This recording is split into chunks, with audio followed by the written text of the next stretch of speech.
Hello, everyone. Thank you so much for joining us today for the event of Grid-Scale Battery Energy Storage System Best Practices for Utility Experience, as well as ISO, TSOs, and battery manufacturers. My name is Ari Kellenson. I'm a transmission distribution sector manager here in Seattle International. We're just going to wait 5 minutes or so as I see more and more attendees are logging in, and then we'll begin, okay? Thanks for your patience.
Ari, I see your mouth moving, but you're muted.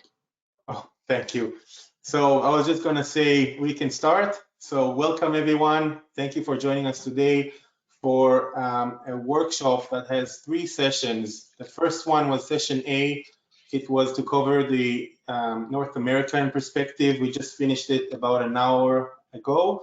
Today's session is session B, and it will have 2 parts, B1 and B2, to look at the Australian experience as well as South Korean. Just a little bit introduction about today's session as well as CIATI, and then we'll begin with the presentation by Dan. So B1, as I said, takes place now. If you look, there are 2 different time zones. I will speak to the Eastern one, but you could follow along with the GMT plus 11 time zone. So the first session will be by Dan from ARENA. The second presentation will be by James Didney from the AEMO, Australian Energy Market Operations. The third by Steve Wilson by Oricon, as well as the fourth by Ben Cerny from Cornwall Insight from Australia as well. Then we'll have a general Q&A session where some of the questions that will come from you either by typing them or by asking verbally. If we don't have time to cover it right after each presentation, we will have 30 minutes or so to go over them at the end. A little bit about the logistics for this event. So all attendees are in listen only mode just to control the flow of moderation in terms of Q&A session, as well as control the audio quality. If you have a question, please raise your hand and I will allow you to self-unmute once the time allows.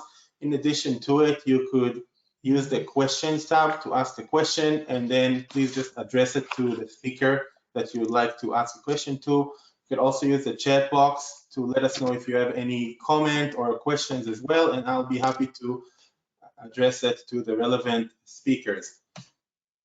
A little bit about CIATI for those who are new to us. So CIATI is a user-driven organization working with electric power utilities on the international space, but predominantly we are focusing on North America. At least 80% from our clients are from North America.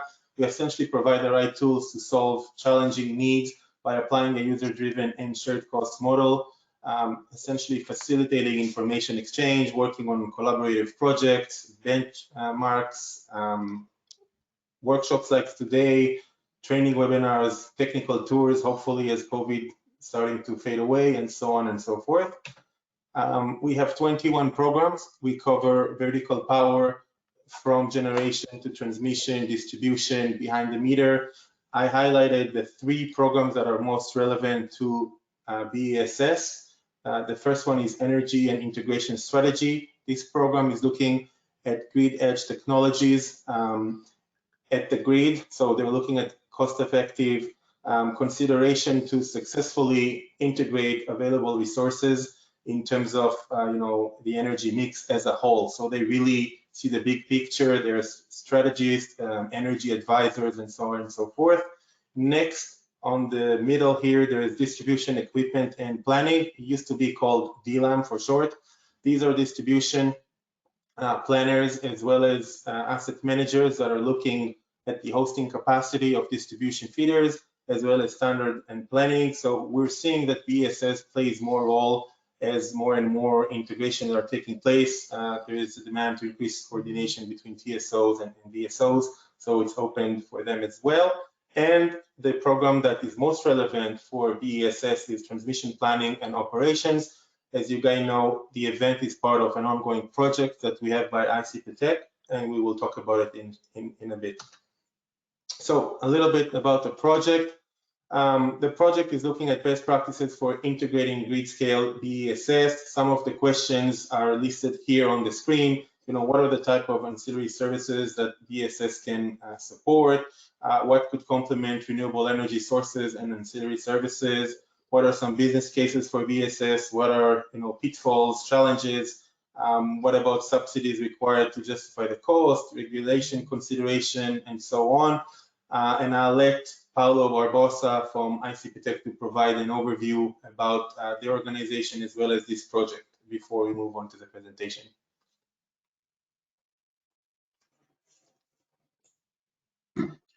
Good day, good evening for all. I'm very glad to be here today, join with you for this webinar. We worked collaboratively with CIADI in order to expand our knowledge about battery storage at grid scale. This was a fascinating project because we learned a lot from several parts of the world, several experience. And ICP-Tech is a small company, consulting and R&D company based on São Paulo, Brazil. And we work on several subjects of the energy supply chain, including generation, distribution, and transmission. And we could join an excellent team for this project. In addition to myself, we have Carlos Davi and Julian Hunt. Both are doctor in engineering, and we worked a lot in order to join material about this subject. And of course, this subject of battery storage is has many issues related, and we could recognize that we are at a beginning stage of development of this subject, because there are many technologies, many business model. The regulatory framework is under development, and of course, many opportunities to explore the benefits of battery storage for the grid. So we are happy to be here, and of course, we are sure that this webinar can have a significant contribution for our project. Thank you all. Thanks, Paulo. So without further ado, let's dive into the first presentation of session B by Dan. So Dan is an investment director at Arena. He has 18 years of experience in investment banking and project finance. For the past 10 years, he has worked across a range of roles and technologies in the renewable energy sector, including utility scale solar PV, energy storage, and other emerging renewable energy technologies. He specializes in renewable energy, mergers and acquisitions, project and structured finance, venture capital, and strategy. So Dan, thank you so much for joining us today and agreeing to present to our members. I will hand control over to you in just a second and you can start presenting. Just one moment. Thanks, Ari. I'll just wait for the pop-up to appear. Yeah. And get the presentation up. So yeah, thanks for the introduction. So yeah, I work at ARENA, which is the Australian Renewable Energy Agency. It's a federal government innovation agency that's been operating for about 10 years. So I'm in business development there and delighted to be able to talk a little bit about batteries and energy storage more broadly in the Australian environment. And I won't be going into technical details, but I will be providing an overview of some of the trends in Australia and sort of where are we at today, where do we need to go to, and what's ARENA's role and what are we doing. So I guess, there's certainly a lot of talk about storage. It's kind of,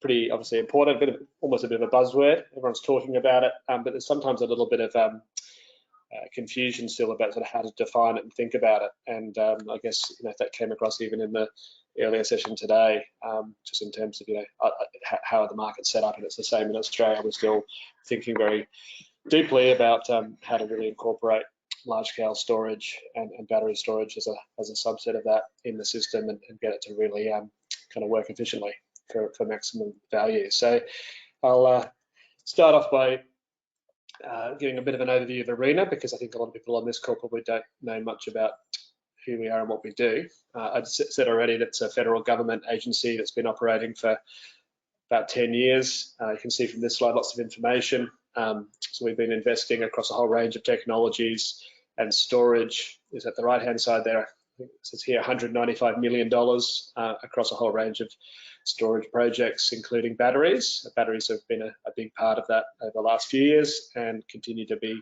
a big focus for ARENA, and I'll talk about that later. We work across the whole of Australia. We work across everything from R&D projects, studies, and all the way to large-scale deployment, with sort of pumped hydro kind of probably being at the far end of the spectrum in terms of a mature technology, but still one that requires ARENA support to get over the line here in Australia because of the challenges, as I said, in financing storage, large-scale storage projects. We know we need them very soon, but it's not easy to get the business case up. Doesn't matter whether it's a battery or a pumped hydro or a compressed air or anything else. So I'm just trying to go to the next slide. There we go. So ARENA has a number of strategic priorities that we published about 6 months ago, the most recent version of that, and storage largely fits into the green one here, optimizing the transition to renewable electricity, which is the first area of focus and kind of really is the fundamental there. If we can't do that efficiently, quickly, and ultimately cheaply, it'll be much harder to achieve our objectives around hydrogen and low emissions metals. So storage is a really important part of that, being, as we'll see in the next few slides, and no surprises to anyone, an area that needs to grow very, very strongly over the next decade. So just a couple of headlines, and again, it's always really interesting just to think, even in the last month, what's been happening. Lots been happening around the world, but in Australia, we're seeing this accelerated closure of large coal-fired power stations, and Origin Energy, one of our big integrated gentailers, announced the early closing of Eraring up in the Hunter Valley, brought that forward significantly, and it's really just a good example of this sort of ever-increasing acceleration of retiring coal and therefore driving the need for storage. And then just a few days later, we had the takeover bid for AGL from Brookfield and Mike Cannon Brooks's kind of family office, looking to accelerate the closure of AGL's coal-fired power stations and a large investment in renewables and storage. So this is a chart from the ISP, which is the Integrated System Plan published by AEMO, and just showing under the step change scenario, which is kind of represents a relatively ambitious scenario, but one that's sort of increasingly becoming the base case, showing how the system is looking to change over time. And we've got distributed storage, DER, and then different types of storage in the blue and green coming onto the market, as you can see on the right-hand side, over the next few decades. And so what we're really seeing is a big step change in storage kicking in around 2030, and I guess it's really not that far away. And so I think that the takeaway point is that we've got to start getting the market settings right now and really getting projects into development now if we're going to deliver those sorts of storage volumes in just 8 years from now, hopefully sooner. This slide, probably quite a familiar one, but it's just talking about system reliability and system security, obviously both really important. And I guess when we're talking about batteries, a lot of the value proposition has been around system security and frequency control, really supporting the business case in Australia. Over time, we're expecting the business case, and it already is, shifting more towards energy shifting and system reliability. But then we also, as we do that, sort of start thinking about other forms of storage as well. And I think, no surprises, we'll need a combination of all sorts of technologies to deliver what the system needs to make that transition. But again, coming back to batteries, they're the sort of technology of choice today. Close to economic in Australia, we've seen projects get up without subsidy. There's a lot in the pipeline, and obviously market settings, regulatory settings evolving to hopefully make the business cases much easier to support over time at scale.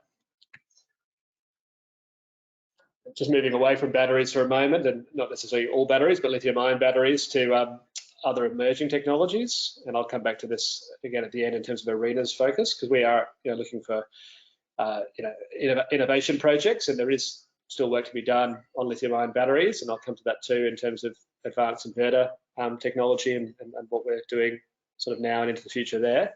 But we're also very active looking at these other emerging technologies, whether it's thermal, compressed air, flow batteries, and trying to grow our portfolio and really demonstrate these technologies at scale over the next few years, basically on the premise that we need multiple options that can be deployed at scale over the next decade.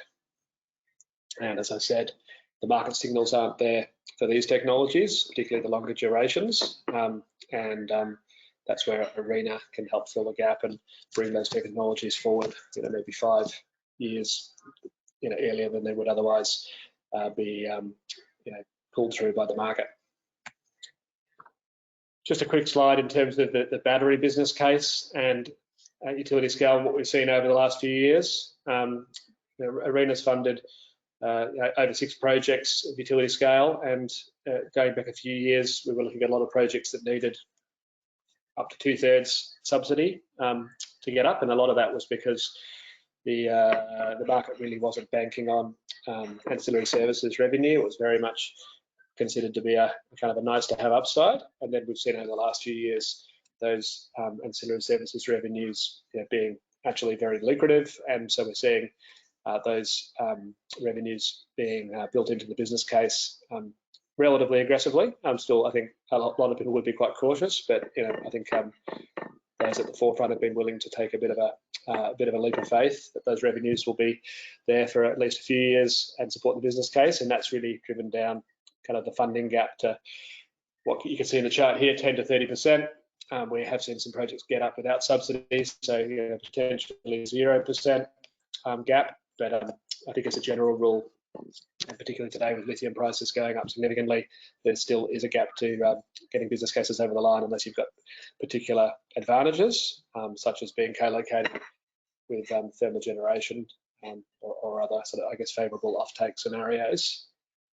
And so, we all talk about the value stack and what we'd like to get to, and I think everyone would say we need just more bankability around the not only the wholesale arbitrage, which is obviously the easiest to put into a business case, but still not necessarily easy to bank. So capacity type payments obviously would help. FCAS revenues, very shallow market, so kind of probably potentially becoming increasingly, or diminishing over time. So then looking to replace those revenues with other services, whether that's system strength, inertia, or congestion relief, or all things that we've been talking about for a while, but very difficult to actually secure in a sort of business case. And the regulatory changes we're seeing in the market, some of them are certainly favourable, others less favourable. So it's not necessarily all going in one direction. In Australia, we've recently moved to 5-minute settlements, which is considered to be a strong positive for batteries. We're seeing reforms to allow hybridized plants, solar and storage, making that easier to register and dispatch. Then there's other reforms that are still in the works, the biggest one being capacity mechanisms. And then there's some other changes around primary frequency control and transmission use of system charges, which are probably less favourable for battery storage and are being contested in the regulatory discussions. Coming back to ARENA, and sort of we had the 4 investment priorities earlier. This is what we're doing under that. Priority 1, optimising the transition to renewable electricity. And we run programs through competitive funding rounds, as you can see on the left-hand side.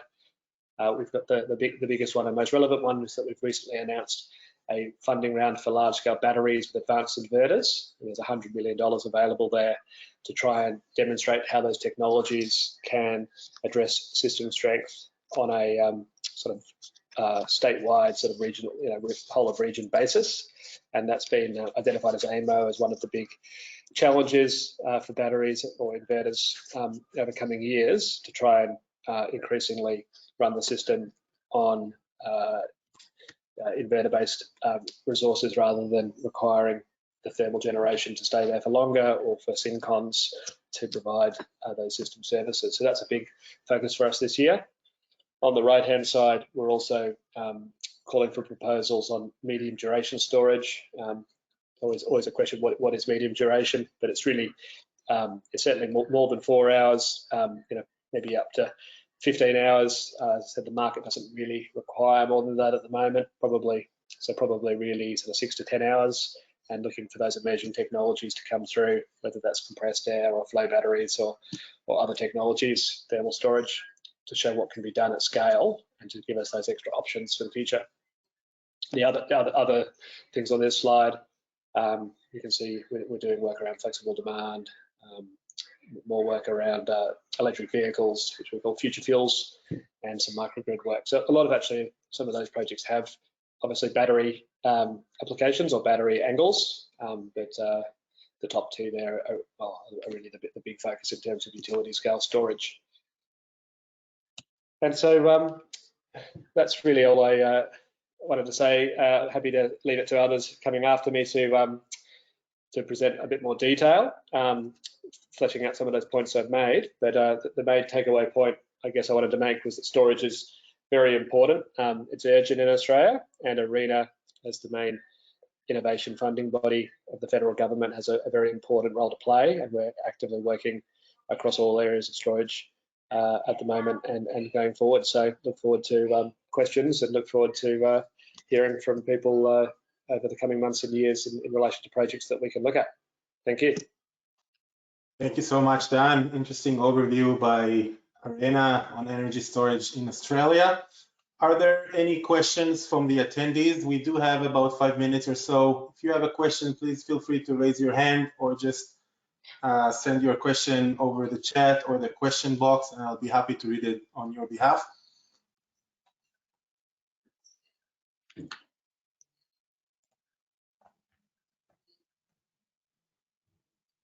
Panelists, other speakers as well, quick comments or questions, feel free to weigh in.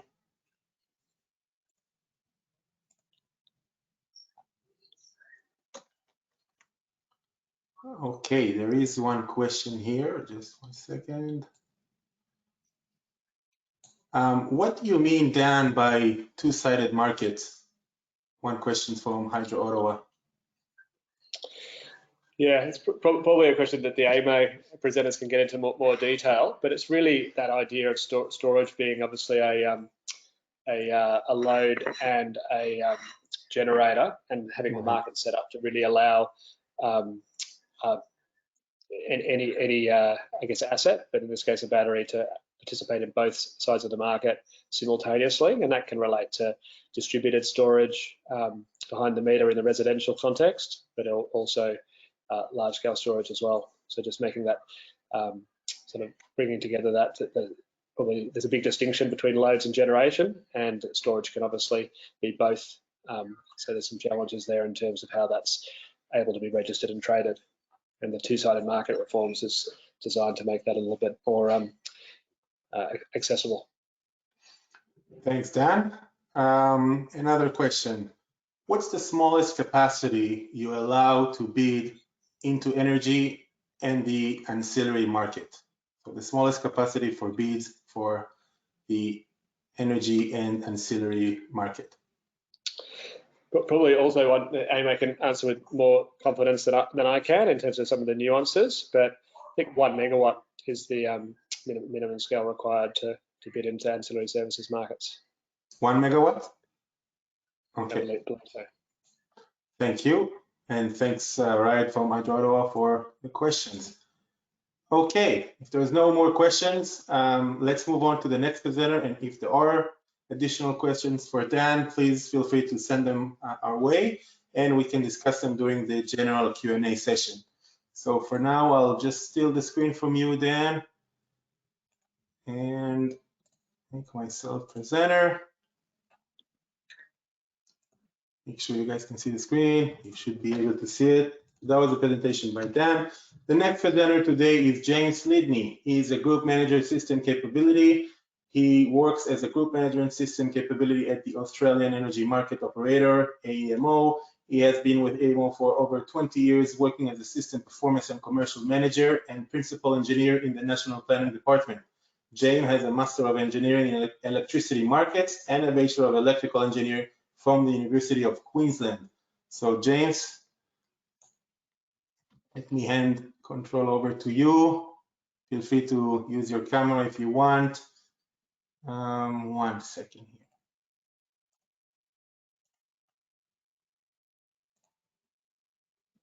here. Thank you. Just check to see. Can you see my my screen there? Yeah, it looks perfect. Excellent. Thank you very much. Sorry. Thank you very much for the opportunity to present. So just building on the last presentation today, we're just going to have a look at some of the experience of batteries in the NEM and how they've been operating over the last few years. I think 2017 being the year that we first started. So I appreciate the opportunity to present and to share our experience. Okay. So just some quick boilerplate to start with. So AEMO is a member-based organisation. We're the market operator and planner for the national electricity market, which is what we're going to be talking about today, but also the Western Australian electricity market.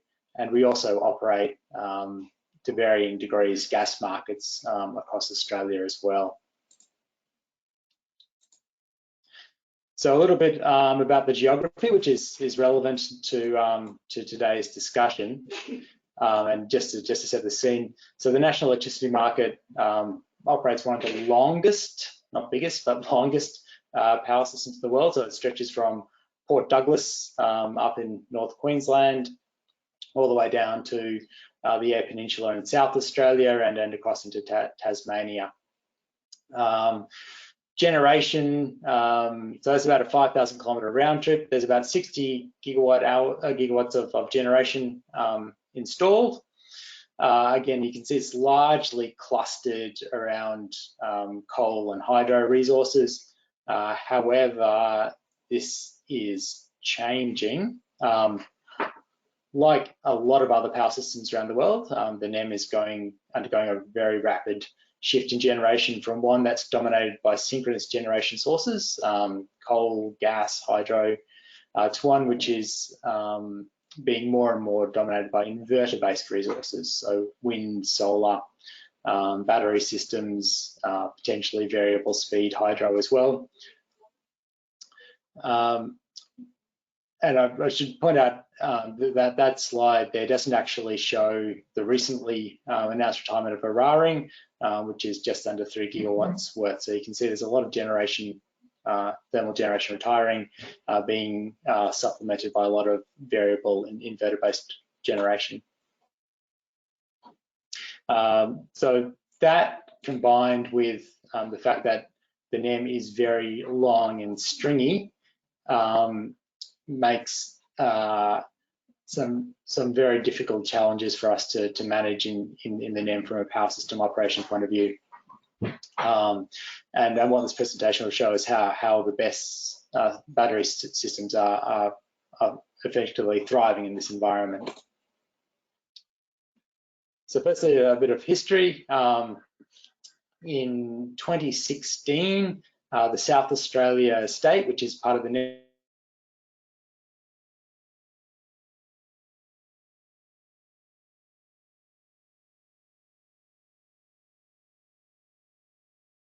Looks like we lost you temporarily.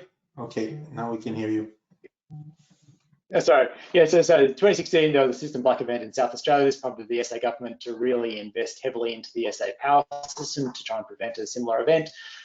The most high profile of that investment was the Hornsdale Power Reserve. There was well, in Australia, famous Twitter conversation between the energy minister and Elon Musk, and Elon promised in 100 business days from signature, we would have a 100 megawatt battery installed in South Australia, and I think there was about 63 days from the contract being signed to the commissioning of the battery at the end of 2017. So following that, there's been a fair bit more installed in the NEM. So right now we're up to about 560 megawatts worth of generation of battery storage, and that's expected to grow to 744 over the next year or so with committed plant. And publicly announced that there's an absolute massive amount, 15 gigawatts that's floating around out there. So how do batteries operate in the NEM? There are three key areas currently where batteries operate. One is just participation in our energy market. Secondly, there's frequency services, primarily supplying frequency control ancillary services, and this actually forms the bulk of battery revenue at the moment. There's also some special protection schemes, so some system integrity protection schemes and other schemes in the NEM which rely on battery operation, which form a key part of their use. And there's also a couple of emerging areas or developing areas. One is in the emergence of virtual power plants. So that's obviously small scale batteries being aggregated up and being able to provide system services. That's well and truly underway. And there's also some emerging applications, inertia substitution and providing grid formation when there's an absence of synchronous generation. So firstly, we'll get on with, I guess, the most conceptually easy one, which is participation in the energy market dispatch, where effectively the strategy is to buy low and sell high. So this is showing a relatively high demand two-day period in South Australia. It's a holiday period, but it was quite hot. There you can see the price in the NEM. We have a market price cap of around $13,000 per megawatt hour. Market price floor of negative $1,000. You can see that the price in South Australia is typically low because it's got a lot of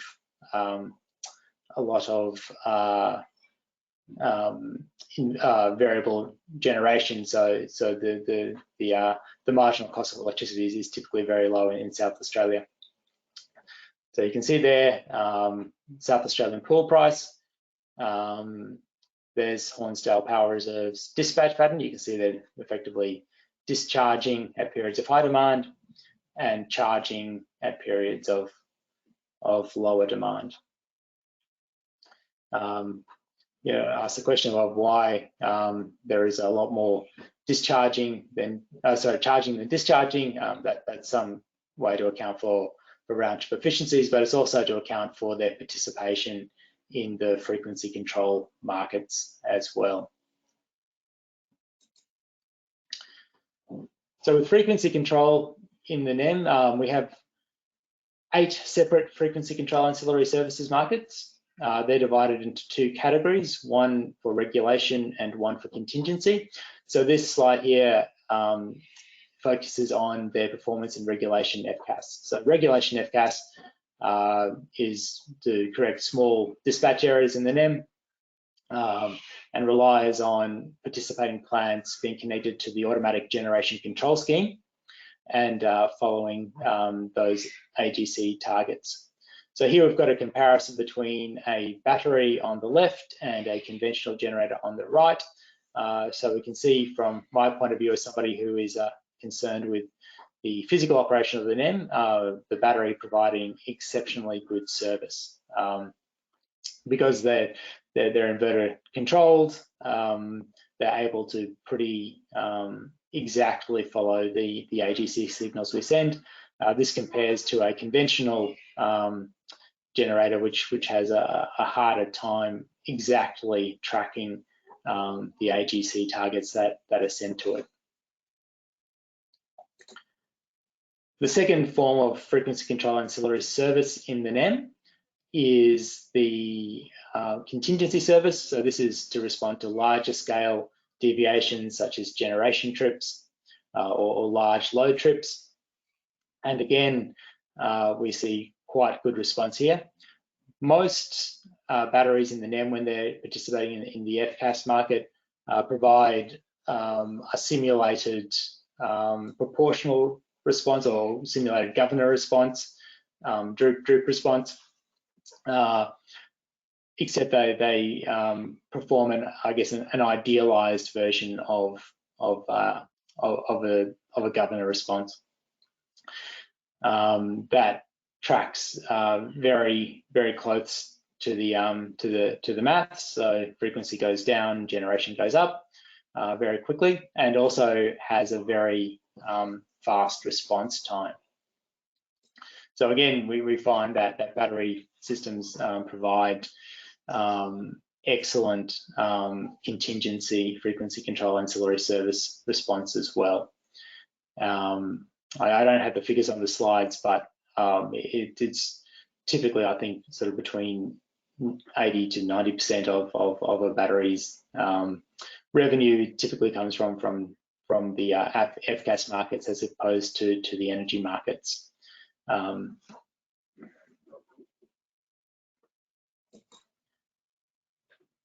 So one of the things that we look to do is that we look to take advantage of the very quick response time of batteries. So currently the fastest frequency control ancillary service we have in the NEM requires a 6-second response time.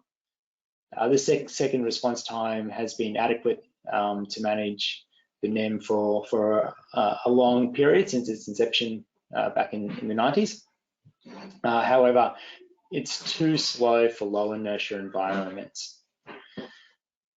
To address this, there is going to be a fast frequency response market that's going to be introduced into the NEM by October 2023, which we're currently consulting on right now to determine the parameters to that. But we expect it to be something around a 1-second market, although the final details are still being walked through. This will allow us to operate securely in lower inertia environments. Prior to the establishment of that environment, there is currently some capacity in the market rules for transmission companies to contract for fast frequency response to compensate for low inertia environments. And the South Australian transmission operator Electronet's currently going through that process right now. And we expect batteries to play a very large role in the fast frequency response markets. Another area that batteries are currently being used in is around special protection schemes. So there's two that I'll discuss today. The first one and the original one is the South Australian System Integrity Protection Scheme. What that's designed to do is to stop a disconnection of the long and stringy AC interconnection between Victoria and South Australia. If there's a large loss of generation in South Australia, the flows on the Hayward interconnector, that's the name of the interconnector, will increase rapidly. To prevent overload and disconnection of the AC interconnector, the System Integrity Protection Scheme has been designed. The first stage of that scheme involves a rapid discharge of battery systems in South Australia. They discharge from an amount of a set capacity that's been reserved for participation in these schemes to help prevent that overload of the interconnector. Later stages of the scheme involve rapid disconnection of load in South Australia.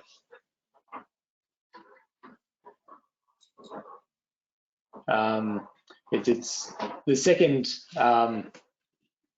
second scheme is one that's actually just been built and is dependent on the Victorian Big Battery, which was commissioned in December last year.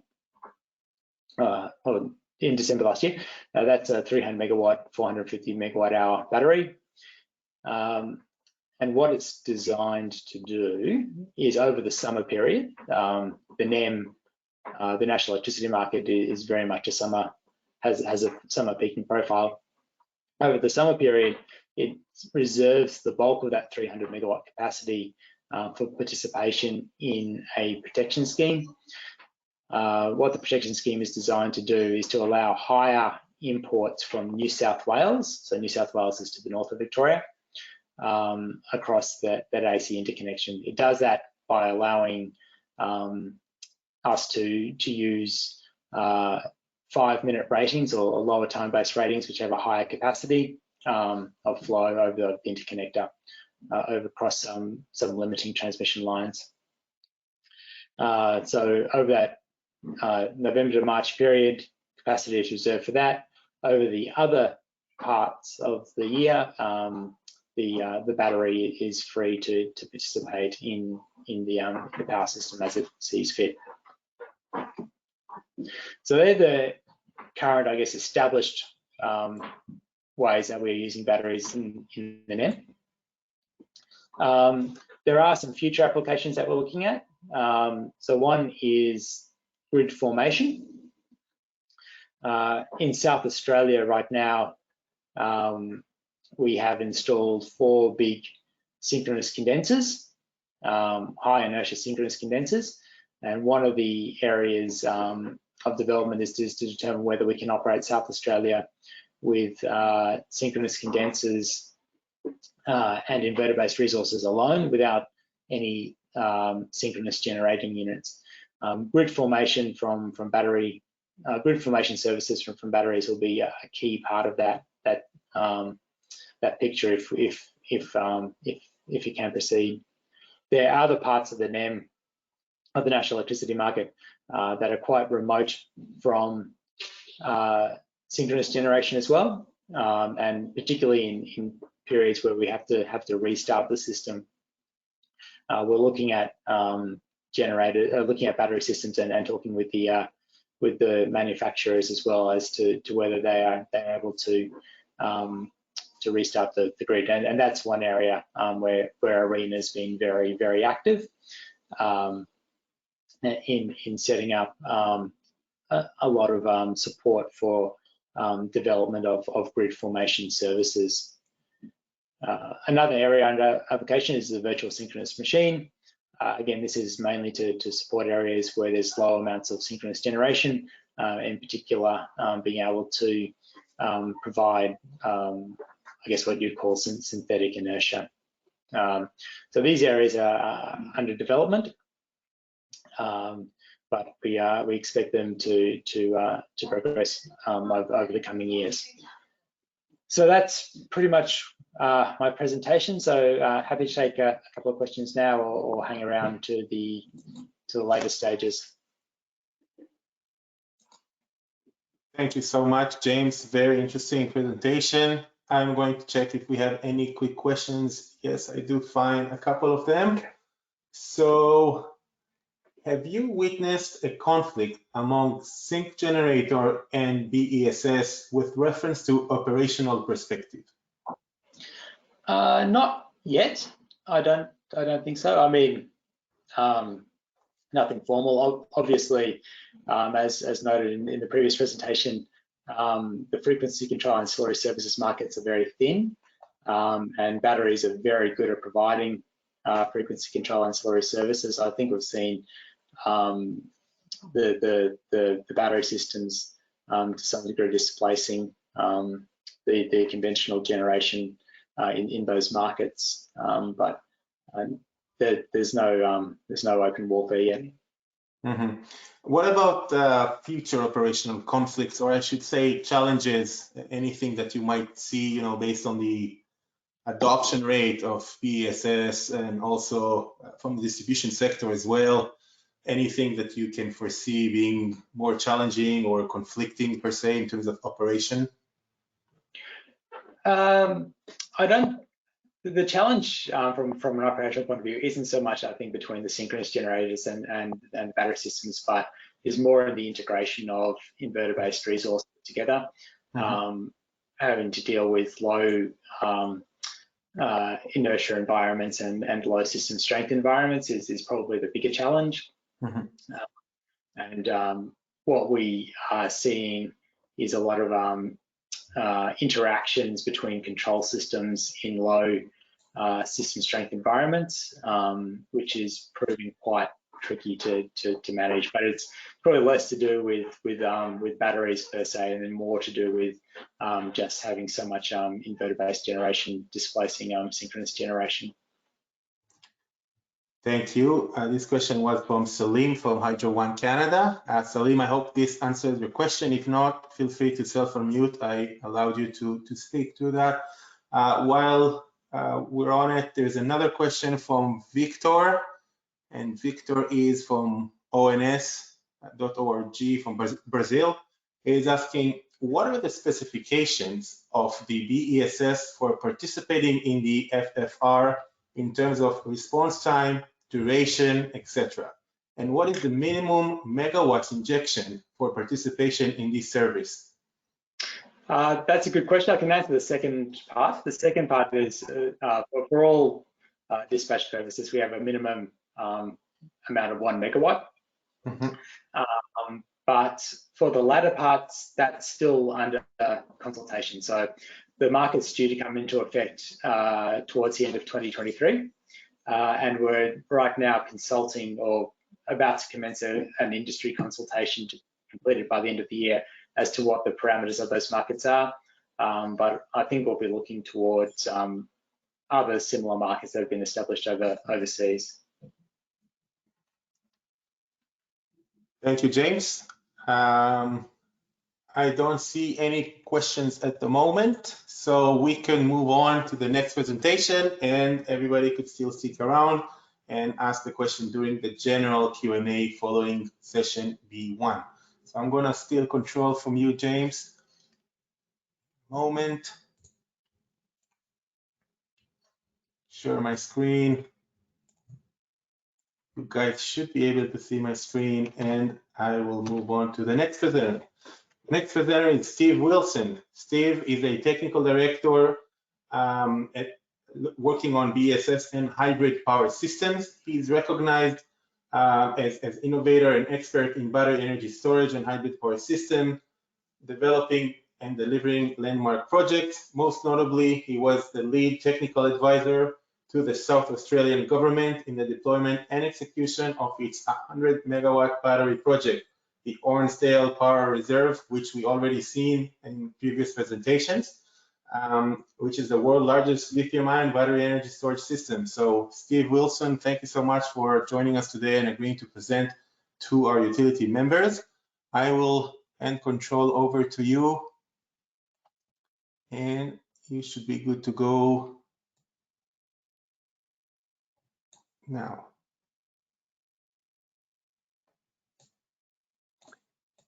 Okay.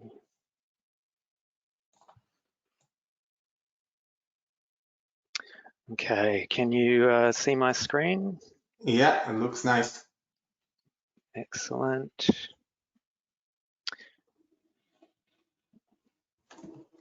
All right. Well, good morning, everyone. I'm very pleased to be able to join you for this session today and present on large-scale battery storage in Australia. I did notice there'll be a little bit of overlap in some of the content that I'll be looking at similar to what James presented, but hopefully I think you'll find some complementary insights in some of those areas of commonality. All right. So the Swiss Army knife, it's an iconic tool, a single object with many uses. It's a very powerful idea, and the Swiss Army knife owns the category. But battery energy storage is very much in the same mold, so much so that it has been described as the Swiss Army knife of grid infrastructure, because these systems are incredibly versatile and can perform a vast array of different functions. And it's an analogy that I'm sure many of you will be familiar with. So today I'd like to provide some insight into why they're so useful, how they've been used in the NEM to date, and some key trends in what we see as important next steps for the technology. And we'll look specifically at the examples of, sorry, go back the other way, of the Hornsdale Power Reserve and the Victorian Big Battery. So for some context on Aurecon's role on those projects, as I just mentioned, we were the South Australian Government's technical advisor and engineering representative for HPR, and also the owner's engineer for Neoen on the Victorian Big Battery. Now, with many different things batteries can do, I've grouped their services here into 4 broad categories. So dispatchable bulk energy services, frequency control services, transmission and distribution services, and some other ancillary services. So let's take a brief look through some of them in relation to our case studies and also trends in batteries providing these services moving forwards. So firstly, dispatchable bulk energy services. Now, the operator of a power system, in our case in Australia, that's AEMO, needs to manage it to ensure that energy supply always matches demand. So which when achieved, we get a stable 50 Hertz frequency. So that's supply and demand are constantly balanced across the system through dispatch of generators. But with increasing penetration of variable wind and solar, it's also becoming increasingly important to grow the overall portfolio of dispatchable generation. So by dispatchable, we mean a couple of key attributes. It's controllable, meaning it can accurately follow a power set point as required by the system operator. Firm, meaning that confirmed availability of the energy source ahead of time. And flexible, so that's the ability to respond flexibly to changes in the supply-demand balance and the needs of the system. Batteries are very well suited technically to supporting the power system in providing these dispatchable energy services alongside the resource-dependent wind and solar. Now, commercially, the economics of providing this dispatchable capacity at present generally come down to what is, of course, a very familiar arbitrage opportunity. That is the value of offering that capacity to the market at periods of high demand and price compared to the cost of charging the systems in those periods of more plentiful generation and lower prices. The value of how this is recognised can vary significantly between different markets, but here in the national electricity market, we have a wholesale energy market in which generators and batteries can participate. And on this chart here is showing the results of some high-level modelling we did on the trends on lithium-ion battery storage economics, looking at an arbitrage business case. So it's important to note here that it doesn't include ancillary services revenues or any of the other kind of stacked elements of a typical battery business case. This is for a BESS that's deployed to provide that dispatchable firm capacity into the energy market with an arbitrage business model. So this is just an analysis for an indication of comparative trends. So it's a high-level study based on a specific set of price assumptions for a particular region on the NEM.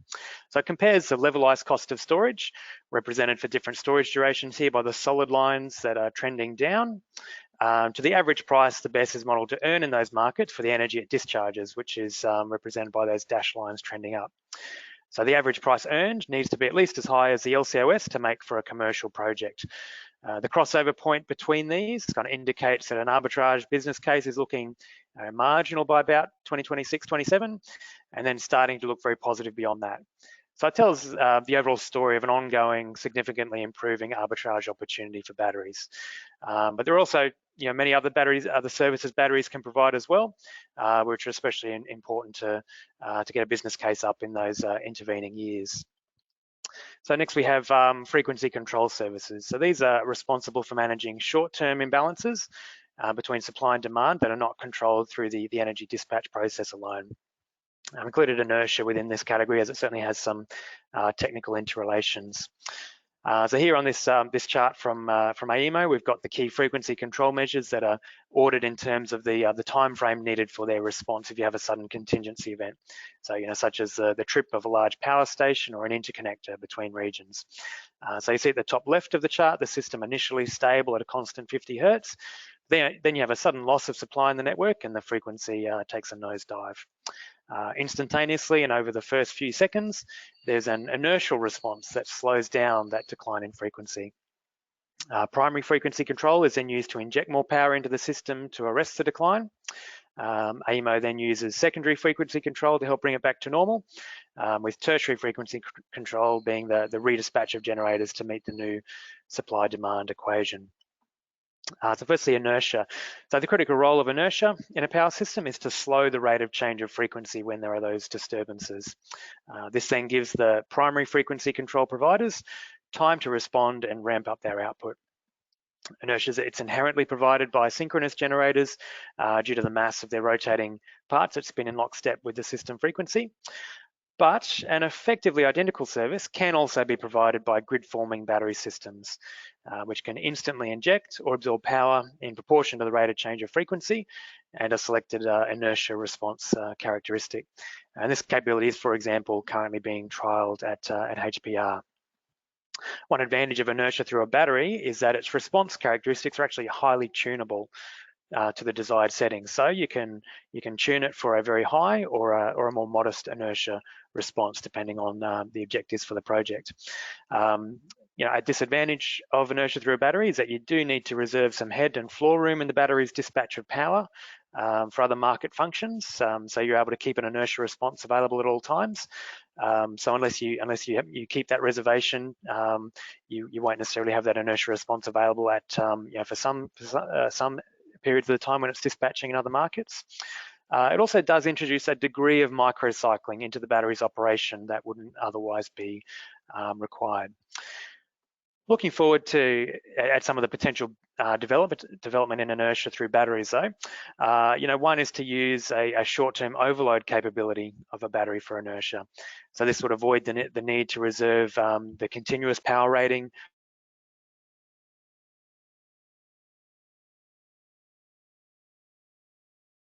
load capability and so may come with some cost premium. Another potential opportunity going forward is to capitalise on the flexibility of a BESS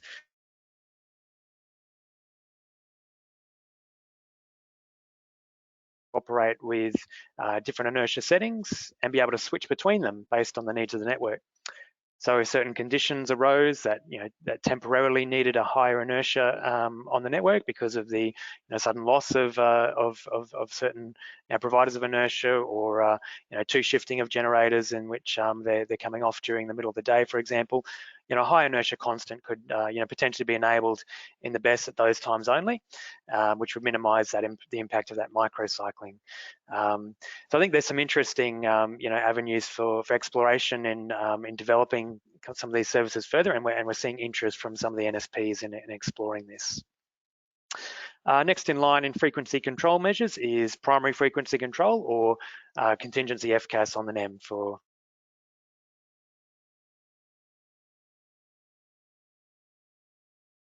output to help correct a sudden mismatch between energy supply and demand.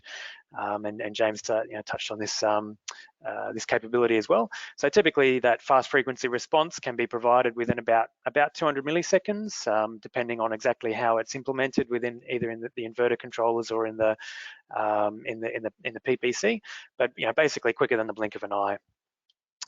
The chart here is from one of a couple of annual technical and market case studies that we did on the performance of Hornsdale, which shows that frequency control capability during a major event on the NEM, which occurred on the 25th of August 2018. What initiated the event was the unexpected trip of an interconnector, which caused a sudden drop in the system frequency. So you can see the dark green line there take a dive when that happened. In response, during the time shown as period 1 on the chart, HPR automatically discharged as required, which is shown in the light green line. So it closely tracked the changing frequency and provided up to 84 megawatts of under frequency support. Then next, another interconnector in the system was disconnected, which caused a sudden high frequency event, which is shown as period 2. HPR then quickly again reacted, moving from discharge to charge, again closely tracking the change in frequency. So what we see here is that in the space of around 15 seconds, it swung its response around by around 110 megawatts between charging, discharging, and charging again, precisely dispatching as designed to support both low and high frequency conditions. And certainly no other technology in the system can provide that kind of response. As also touched on by James, they're quite ideal providers of secondary frequency control, and these are similar charts kind of comparing the response capability of a battery with very, very high accuracy and speed of response to what can be provided by large conventional steam turbines, which can lag the dispatch signal by quite some time. So quite an ideal provider of this service too. Batteries and HPR in this case has also had a major impact on FCAS markets. Shown for example through a market impact study we did on how HPR performed in reducing FCAS costs in its second operating year. So essentially we did a study that was that involved an analysis of FCAS bidding and looked at what the impact on FCAS prices would have been if HPR had not been present in the market and bidding into that market and injecting some much needed competition. And you see that the headline results here. It was modelled to have reduced FCAS costs by around $116 million in that year, including $14 million in a single 5-hour period when South Australia was separated from the rest of the NEM. So this is a powerful example of the benefits that strategic and well-designed projects can have that extend far beyond their own business case. Next, we'll take a quick look at some T&D support services and specifically system integrity protection schemes, which James has also mentioned. So schemes designed to activate under certain potentially hazardous conditions. So firstly, Hornsdale. So Hornsdale participates in the SIPs to protect the Hayward interconnector, which reduces the chance of the South Australian network islanding from from Victoria during certain non-credible contingency events, such as what caused the statewide system black event in 2016. So in that event, you had freak storms that came across the state, which caused a number of generators to trip off due to the number of network faults. That caused a sudden spike in power flow coming from Victoria, which was too much for the interconnector to handle. It tripped on its protection, and the instability in South Australia was then too great to manage, plunging the whole state black.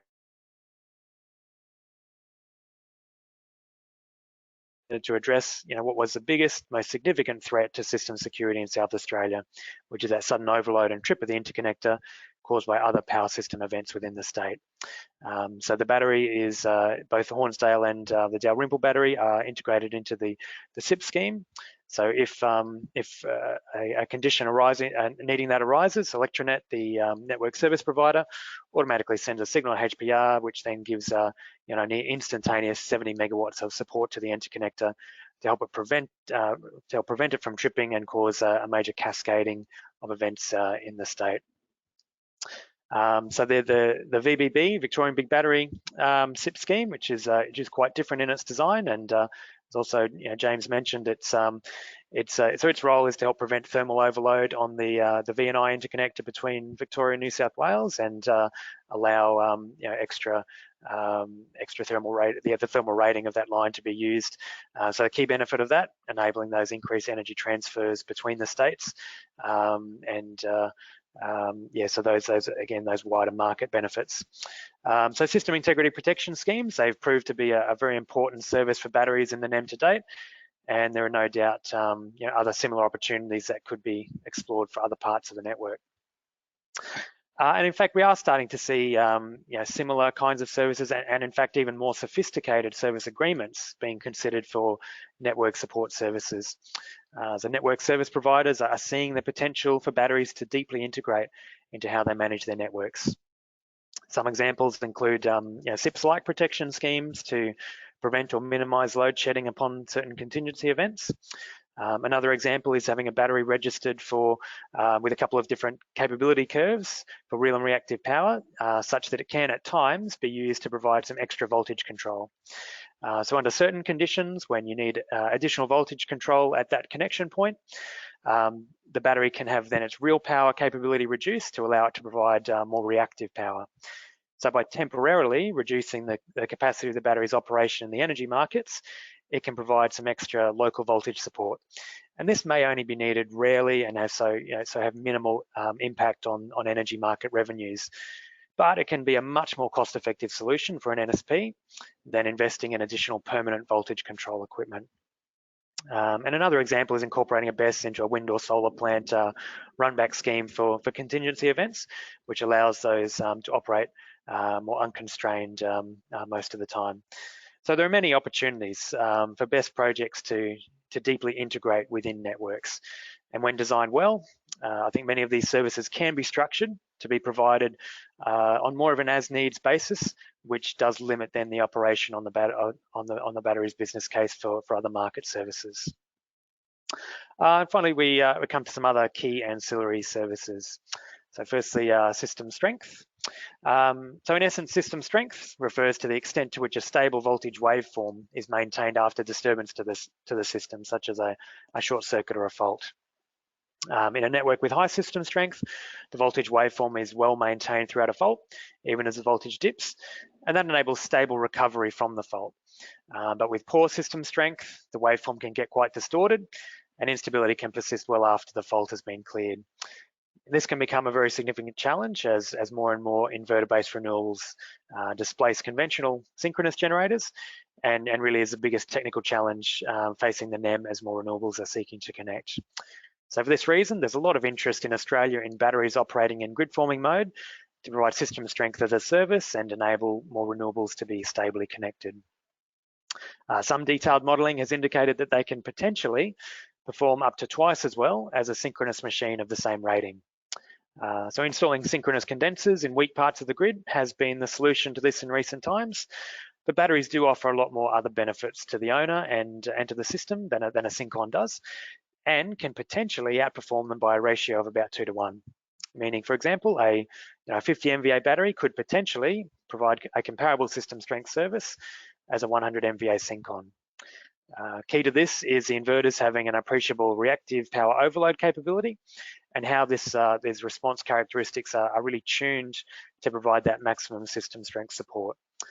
There's a lot more development work needed to prove up this capability over the next few years, but we can definitely expect it to become a very important role for grid forming batteries to play in future. And finally, in the very rare and unfortunate event of a system black, it's critical to have reliable system restart services that can progressively re-energize the network and allow generators and load to restart and reconnect. Synchronous generators are the traditional providers of this service, but as many of these are slated for retirement in the coming years, there's also interest in the capability of grid forming batteries to take on this role in future. They'd use a soft start voltage ramp up approach to energizing a portion of transmission network. And although this is technically possible, it's yet to be demonstrated at scale. So definitely looking forward to the first projects that take this on. But the main challenge for batteries to provide the service is probably actually commercial, as you need to invest in sufficient battery storage capacity for it and reserve enough state of charge to be able to provide it at all times, which then makes that capacity unavailable for other market participation or revenue streams. There might be opportunity for batteries to team up with nearby wind and solar farms in this and use them to provide extra energy into the SRAS process, so as to reduce that amount of energy the battery needs to reserve at all times. So that's one potential option. It would need energy resource modelling to demonstrate the reliability of that as an integrated solution, but it could well be a concept that has a significant place in the future of SRAS. So for many BESS applications and network services, batteries with standard grid following inverters, as have been deployed in the NEM to date, do the job very well. But then, as our power systems continue to transition to very high levels of inverter-based renewables, grid-forming batteries have that potential to take us that step change further in addressing power system security for very highly decarbonised grids. As we've seen, batteries they have the potential to play many different roles and to pick up a corresponding stack of revenue opportunities. So the big question facing BESS project developers out of all of this is how to make sense of all the options and all those trade-offs involved to develop a project that delivers the best possible business case and mix of services to the grid. So to get that best possible business case to get a project over the line commercially. And some of the key considerations are shown here. So there's a need to define that stack of services that might be available to the project. Technical performance data for the battery needs to be integrated. Operating strategies and their impacts on different services need to be considered, and market price forecasts incorporated. And then to arrive at the best possible project business case, all that data really needs to then be modelled and the various trade-offs optimised. This is an area we do see a lot of room for improvement in industry. It's key to enabling more BESS projects that are currently under development, and we saw that we've got many gigawatts that are currently in some stage of planning and development. To get more of those actually across the line to financial investment decision and deployment is certainly going to need improved sophistication in developing those business cases, and is certainly a growing focus for us at Oricon. So battery energy storage has incredible potential as an enabler of electricity sector decarbonisation, and there's much to do across the industry to see it realise this potential over the coming years. Thank you, and open up to any questions. Thank you very much, Steve. Right on time.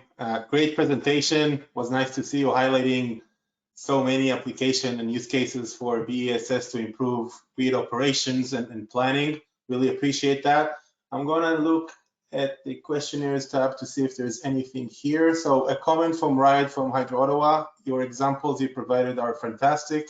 Yeah, thank you for that. A question from Flavia. How long does it take to install a battery after defining it as a solution to a system problem? Yeah, so I guess depends on how aggressive the developer is and what stages they want to see in terms of gated milestones to reach investment decision. But potentially probably generally what we're seeing is around a process of about 18 months. So normally we'd see a project go through a concept development phase where you're defining sizing and functional requirements and what that potential stack of services is, and maybe a two-stage procurement process and working through the grid connection process in parallel with that. But and then once you've selected your preferred vendor, you can move into that execution phase. But all considered, 18 months is probably 18 to 24 months is probably the from an original development of that concept into commercial operations would be a reasonable time frame. Thank you, Steve. And that was Flavia from ONS Brazil, just so everybody know. Are there any last questions or comments before we move on to the next presenter? No. So he's saying thanks. And okay, if there's any questions, we could still address them during the general Q&A. Once again, Steve, thank you so much for your presentation. We are going to move on to the next presenter here. So I'm going to take control, Share my screen.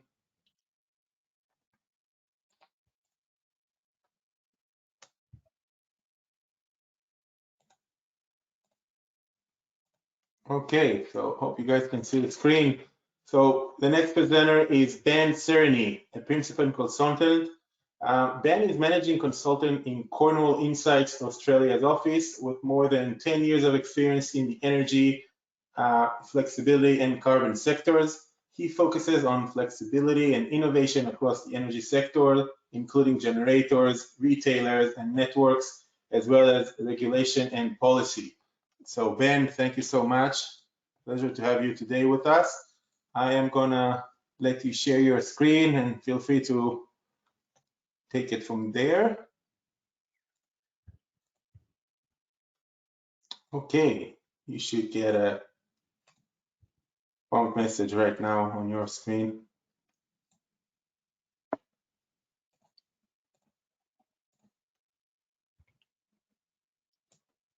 Perfect. Thanks so much. Hopefully everyone can see my screen. Yeah, we can see it perfectly. Perfect. Awesome. Well, thanks very much for that. So the agenda just for my 20 minutes is to quickly run through sort of battery storage capacity forecast, sort of what we're expecting in Australia at the moment. There's some fairly aggressive timelines and capacities that we're looking at over the next sort of at least next decade or so. Looking at the new markets and regulatory changes, a number of which have sort of already been discussed by the other speakers, and just touch on those, and then maybe spend a little bit more time focusing on sort of that FCAS market dynamics and exactly how battery storage assets are making money in the market at the moment. So in terms of where the market's going in Australia, at the moment, we've got what's been called the ISP, the Integrated System Plan, which has already been mentioned by Dan and others. And what we've got here is a comparison between the last two ISPs. So there was one released in 2020. There's been an update to that released late last year, early this year. And what I wanted to show is just that the level of renewable integration that's expected over the next decade. Now you will see that there's a bit of a step change from about that 2041-42 period. That's because that's where the original forecast stopped. So that back end is just the coming from the 2022 forecast. But what you can see is there's a really significant uplift just in terms of where expectations were for the market 2 years ago versus what we're seeing, for the future. So upwards of 100,000 megawatt installed capacity in terms of where we were just 2 years ago in terms of additional capacity in terms of that transition. What we see as associated with that is a significant need for more storage. Now, interestingly, on the graph on the right, what we see is actually that increase in utility, that utility scale storage is not necessarily as significant as what the expectations are around potential distributed storage, and particularly around those assets that can be controlled and aggregated at the distribution level. So there is in Australia in particular starting to be this balancing act, particularly around AEMO's forecast, around how much of this transition to the need for storage to provide a range of services that have been talked about either from system strength or balancing and arbitrage and FCAS services will be provided from a utility scale storage asset or from some sort of aggregated and controllable distributed scale asset in the future. And so this is just focusing on the 2022 integrated system plan, looking between the two most aggressive cases and the two most likely cases in terms of outputs. And this is what we're looking at in terms of storage outputs. So again, coordinated DER and distributed storage really do form a significant proportion of those new storage assets, whereas utility scale storage, even though we're looking at increasing that potential variable renewable proportion in the grid by upwards of 100 gigawatts, we're looking at sort of not necessarily the same significant increase in utility scale storage from that. And so what are we forecasting? So Cornwall Insight provides forecasts on power prices and FCAS prices, and as part of that, we need to be taking a view on where we see the integration of storage going in Australia. So on the left-hand side there is sort of where we see in our wholesale forecast that utility and distributed storage component at the moment. Now we've got significantly less distributed storage coming in our modelling. Now, part of that may change in the future, but certainly seeing that a significant focus of that volume of utility scale storage in the NEM is going to be significant, and we expect that there will be a pretty significant rush over the next couple of years to install, probably upwards of a gigawatt over the next 2 or 3 years, and then towards the back end of the 2020s, when a significant volume of renewables, particularly in that New South Wales region of Australia, is likely to grow and will require a bit more balancing. So we see that in sort of 26, 27 to begin to provide that firming and arbitrage capability. And so then on the graph on the right, what we've got is our forecast versus what AEMO is saying about the current 2022 progressive forecast. So AEMO has said that the most likely forecast is going to be a step change. There's also another forecast around net zero that's slightly less aggressive, that at the moment we believe to be potentially a more likely outcome, even if we are striving for that step change scenario. So what we see there in the forecast is significantly more overall cumulative storage, and by the end of that 2040 period, you may be sort of almost doubling that value of storage under that step change, under the progressive scenario versus what we currently have. And a lot of that, as you see with the solid red line there, is that a result of that distributed storage under that aggressive plan. So given that context, what's changing on the regulatory side and policy side of things to allow for the integration of those storage assets? And so a significant part of that is an opening up of the market to storage assets and the way in which they connect to the network. So at the moment, the way in which storage has to connect and therefore participate in the market is as a wholesale participant, and everything above 5 megawatts needs to participate in that market, and you need to do so as a single unit. Now, what we're seeing around a lot of storage assets is that they want to be able to co-locate with other resources, either with load or either with generation to provide firming contracts or to participate as a hybrid site or in a larger facility. At the moment, there's no sort of effective way to be able to utilize that asset to its best ability.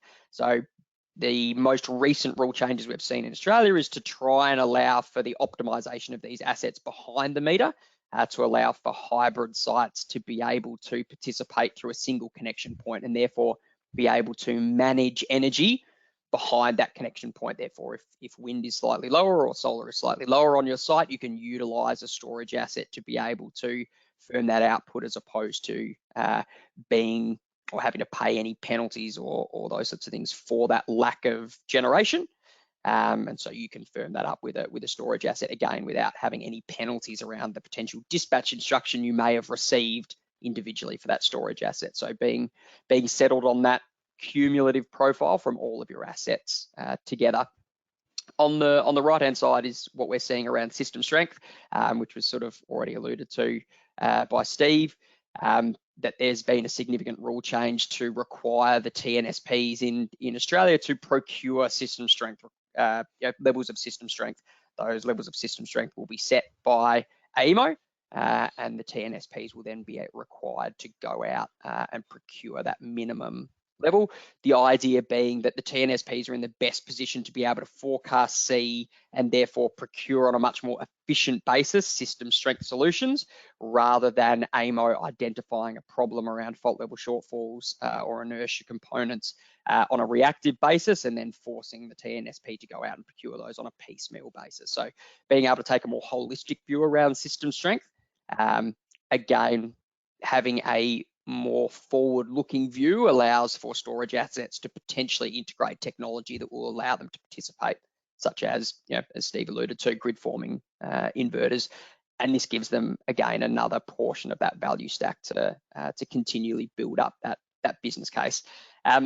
two other components that we're seeing being introduced. So PFR, primary frequency response on the left there, as a market requiring all generators that are receiving dispatch signals to actually participate up to 5% of their current active power. So constantly within a very narrow band, unfortunately for no remuneration, required to provide up to 5% of their active power to keep frequency within a very narrow band. Now, that's been extremely successful since implementation since October 2020. We've seen a significant narrowing of that band and therefore less excursions outside the sort of normal operating frequency band, which is much wider. So definitely been a success. What we're now looking at is the potential remuneration around what does it cost to actually provide this service as a range of coal-fired generations and synchronous machines come off the network. There's going to be less availability for that service to be provided for free. So trying to find a market or at least an incentive response for those generators that are providing this primary frequency response. That obviously reduces the potential need for other contingency or even regulation services. What it doesn't do though is provide that very, very quick response for a contingency event. They're only required to respond up to 5% of that active power. And so what we've seen is the need for an introduction of that very fast frequency market that was talked about by James, I believe, earlier, sort of setting out the requirements for that potential sub 1 second fast frequency response market that will be worked out later this year. And so the idea is that probably battery storage will form a significant part of that market, and either today or tomorrow we're going to be releasing just a little chart that shows where our expectations are around what the potential value might look like for this market, given that there's still a lot to be worked out on that side, but at least a little bit of a preliminary view on what those revenue streams might look like for a storage asset. And grid forming inverters are certainly a buzzword at the moment around the Australian market, just because, as Steve was alluding to, there are significant new markets that can be opened up from that, particularly around system strength and inertia and potentially SRAS, and being able to participate in those markets when we're getting very close to that value stack that was being, I think, showed by Dan earlier around the percentage of revenues that were acquired from energy arbitrage, FCAS, and then additional services just to get you over that line for that standalone business case. Certainly these are becoming very, very interesting for storage assets going forward, as they're markets that will develop very quickly and hopefully will provide a basis for sort of longer term contractual offtakes for storage assets, which make them obviously far more attractive. So I won't go into too much detail on this. There's been a fair bit of chat around those sort of technical requirements, and I can move on to sort of talking about more of the market side of things. So the FCAS market, how volatile is it and how much money is it worth? Well, the answer to both of those things is quite volatile and very significant. Now, very significant because of the price spikes that occur in this market. And so what you can see here is sort of a graph of what has typically been happening in FCAS markets over the last sort of 5 or 6 years. And so the top graph is just looking at South Australia, and so this is where the Hornsdale Power Reserve, this first battery storage asset, was integrated into the NEM. And so you can see that in March 2018, HPR, Hornsdale Power Reserve, begins participating in the FCAS market. Obviously benefited from a significant number of contingency events that occurred in the market, but also drove down those prices, as Steve was saying. So down from, I think he was saying, sort of around about those $400 marks, and you can see those price spikes happening, particularly in the raised regulation market, where there was a localized procurement component, which allowed participants in that part of the network to, how should I say, bid actively towards that limit to ensure that significantly high prices were received by those participants. So HPR coming in and being able to break that cartel hold on that price was able to drive down prices. Obviously, the result of that is that great for consumers in that they don't have to pay this price, but does mean that what we see for the future in terms of new capacity coming into the market from storage assets is that they are likely to drive down that overall FCAS price received in each of those services. And so there is a cannibalization effect, particularly around FCAS markets that are so shallow. And when we're talking about shallow, we're talking about in the sort of hundreds of megawatts. So contingency FCAS services being in that sort of 400 to 600, depending on time of day and what generation and load and those sorts of things are online.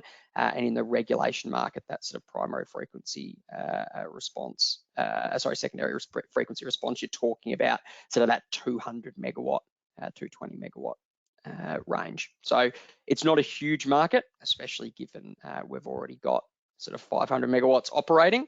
An expectation, at least from AMO anyway, is we're going to have 700 by in the next couple of years, and certainly under the current plan, under the step change scenario, the expectation is, and certainly the forecast is, that we're going to be around about that 1.5 gigawatts of storage assets operating in the NEM by sort of 23, 24. So what you can see is it is quite volatile. There's significant prices to be had, but certainly when these events don't occur, those prices remain relatively low. And so it's this capacity-based payment for availability, and being in the market when those events do occur is where that real value is in FCAS markets.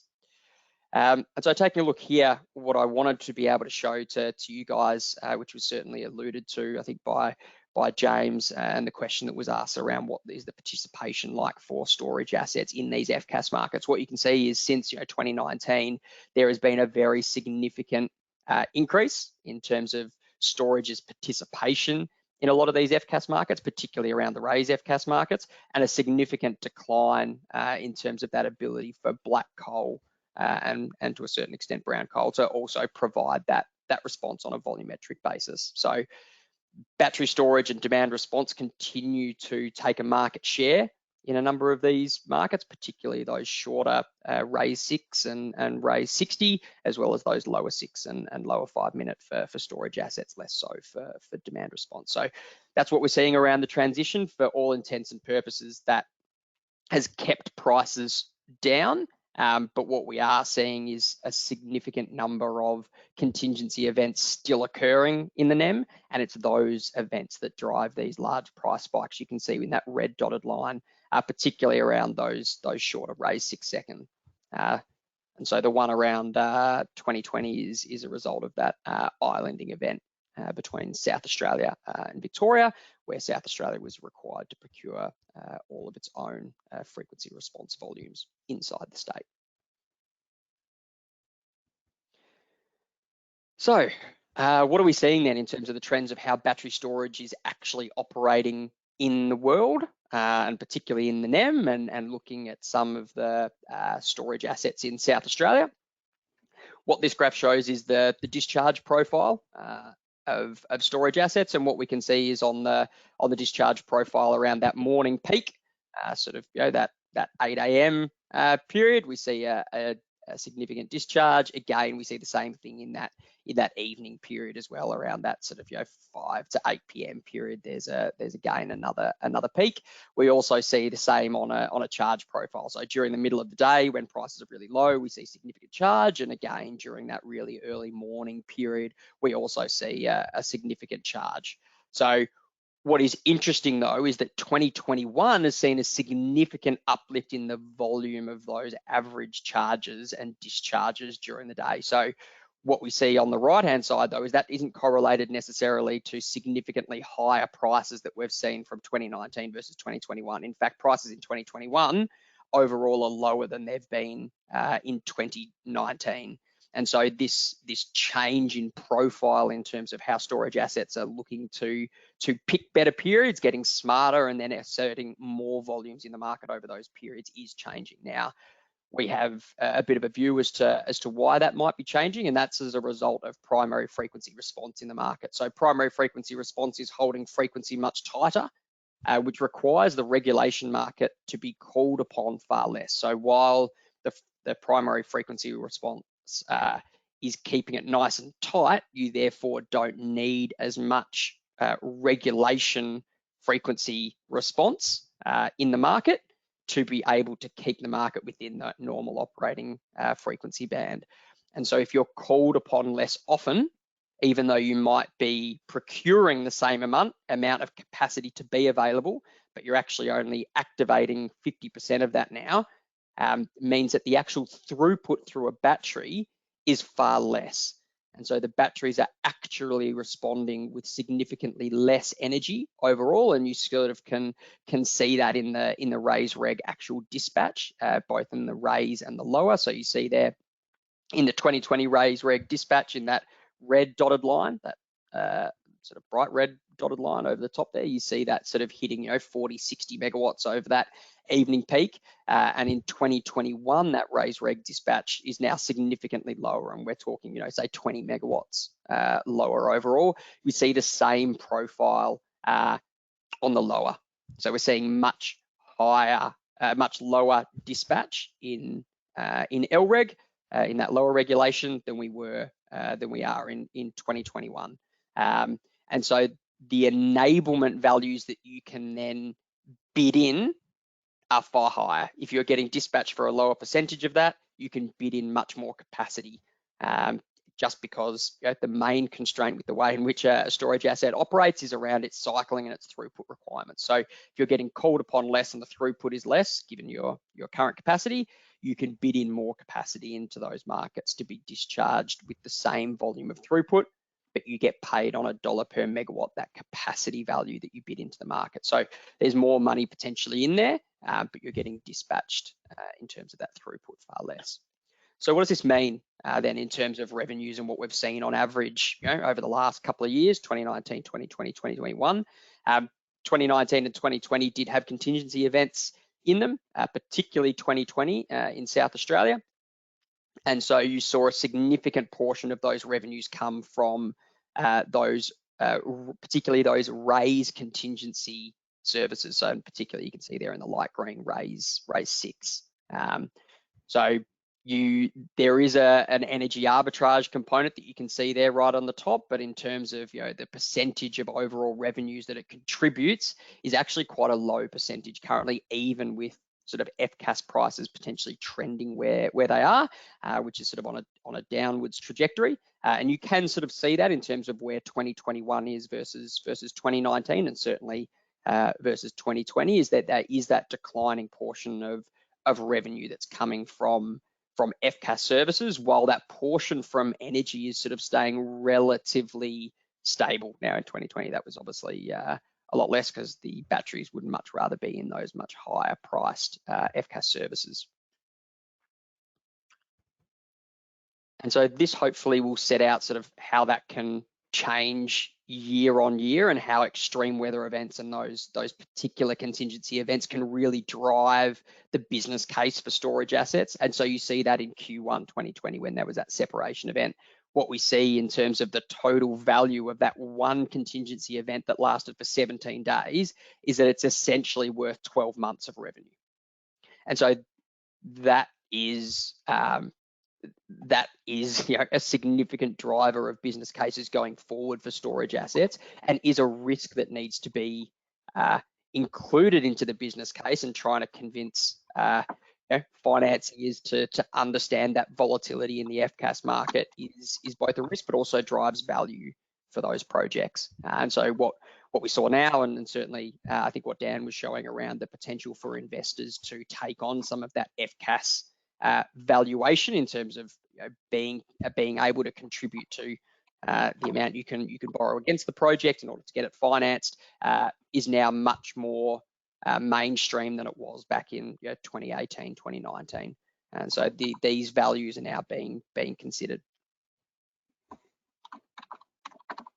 And the final graph I've got here is we've got a storage optimization model that we help clients to be able to look at how they might best optimize a storage asset in the NEM. And so we took the last financial year for 2021 in New South Wales and run our model against the prices in the NEM in New South Wales to take a look at what could a storage asset actually make, or actually could have made in that financial year 2021. And what we see is you're talking somewhere around $2 million a month. Now this is for a 100 megawatt, 200 megawatt hour asset. But what you see is there's a significant deviation of revenue by season.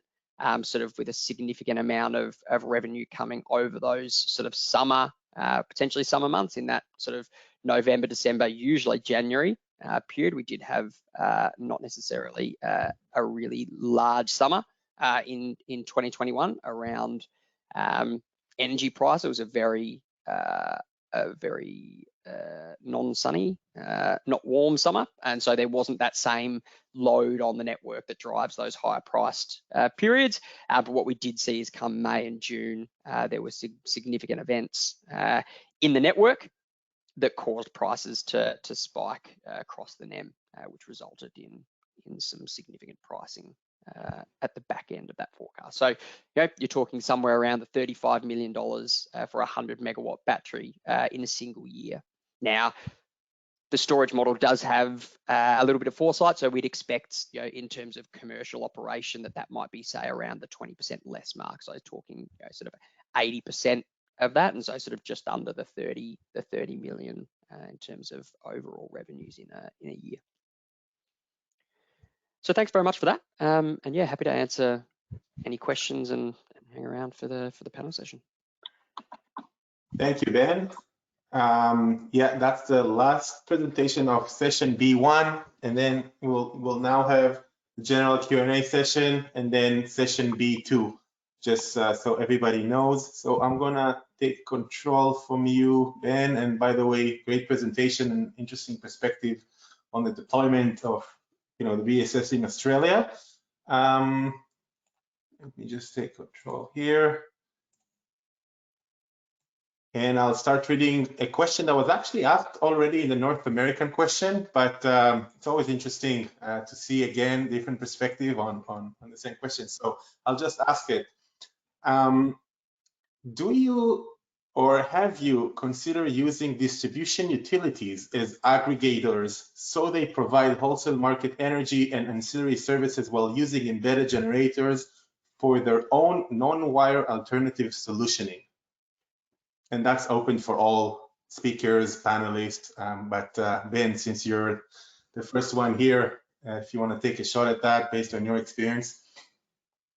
Yeah, so unfortunately, the distribution network operators, as far as I know, aren't actually able to directly operate storage assets in the NEM, and so that's the reason for their inability to actually sort of actively control and manage those assets. What they and again, happy for anyone else on the panel to correct me if I'm wrong, is usually enter into contracts around those services for another operator to operate that storage asset to provide those services to the network, and then that operator can then aggregate that and participate in the wider market. Great, thanks, Ben. Anyone else?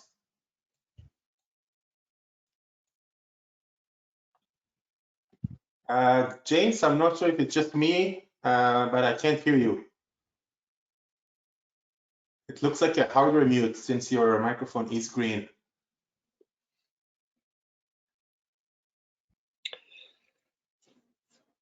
Interesting. Dan, while James is working on hopefully fixing his audio issue. I don't think anything that I missed the actual question, but it just sounded like a ring fencing question, which I agree with Ben. The regulatory requirements in Australia prevent TNSPs and DNSPs from trading batteries because it's deemed to be kind of anti-competitive. Mm-hmm. I see that James is nodding, agreeing with you, Dan. Steve? No, I agree with that, echo that, and I think those kinds of aggregation of batteries and other assets at the distribution level, you probably see more the opportunity there for virtual power plant integrators to come and offer those services rather than the networks themselves. Okay, I think AEMO's doing some pretty interesting work around trying to look at the environment to set up a distribution level market, so as a sub market from the wholesale market to allow for those more distributed assets to sort of actively participate in markets that are of value at the distribution level, and trying to figure out what those values are, which is a really interesting project that they're working on at the moment. Thank you. There is another question from Ryan from Hydro Ottawa. right, I just make you a panelist to make it easier for you to unmute and also share your camera should you wish for. So would you want to go ahead and ask your second question? Sure.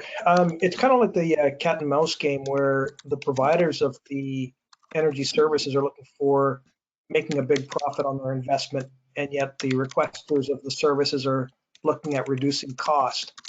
And it seems that you're successfully reducing costs. So at what point do you think they will just not play game, and or they'll turn around and actually game the market in their favor somehow? And then I would like to go back to the use of distribution utilities and actually providing services to both the local grid as well as the market, if time permits.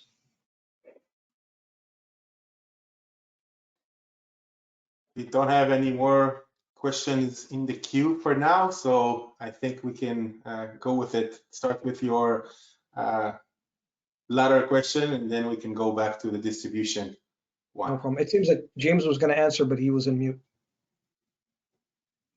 He's still in mute. James, if you could see there's an audio tab, try to play with the settings, select a different hardware source maybe. I think that should do, because it's not a software issue on your end.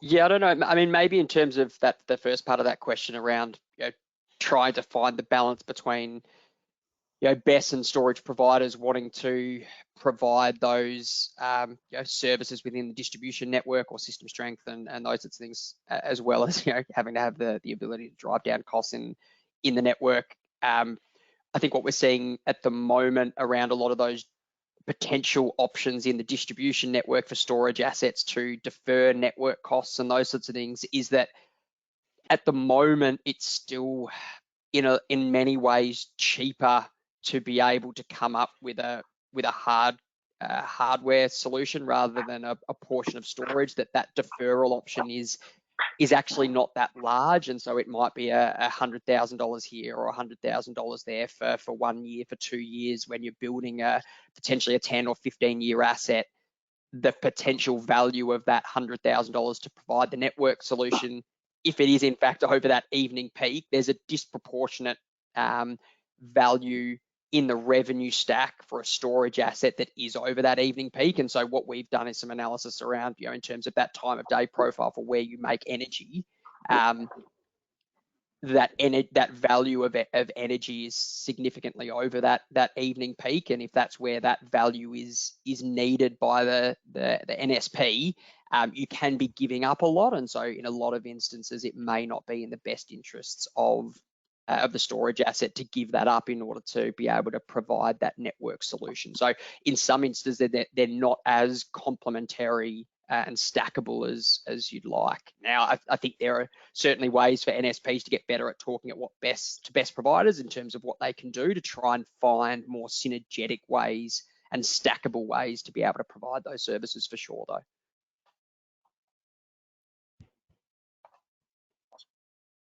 Thank you, everyone. I launched a live poll in the meantime just to see if anybody from the attendees would be interested to participate in a survey that is part of this project. It's about a 10 to 15 minute survey where we collect responses from 3 different target audiences: utilities, international, of course, TSOs, ISOs, as well as manufacturers and consultants. So if you are interested, there is a poll. Obviously, speakers and panelists cannot see the poll, but I'll be happy to send it your way. But I don't see any other questions here.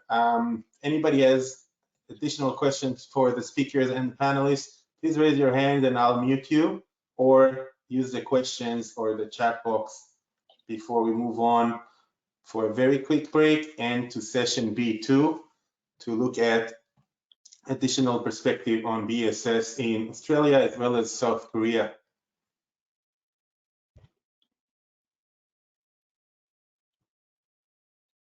Any last comments or sort of like suggestions, for utilities, what to look for, what to focus on now. We saw, the rate of adoption. We saw the technology is advancing. So the business cases, just general thoughts from the speakers and panelists.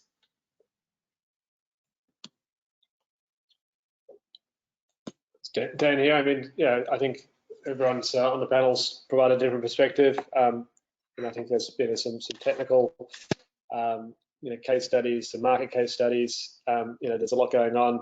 I think, the overall message, I think, is that we're in a difficult but very interesting period, really, in getting business cases up. Obviously, costs are going up a little bit. The thin markets for FCAS still makes business cases challenging.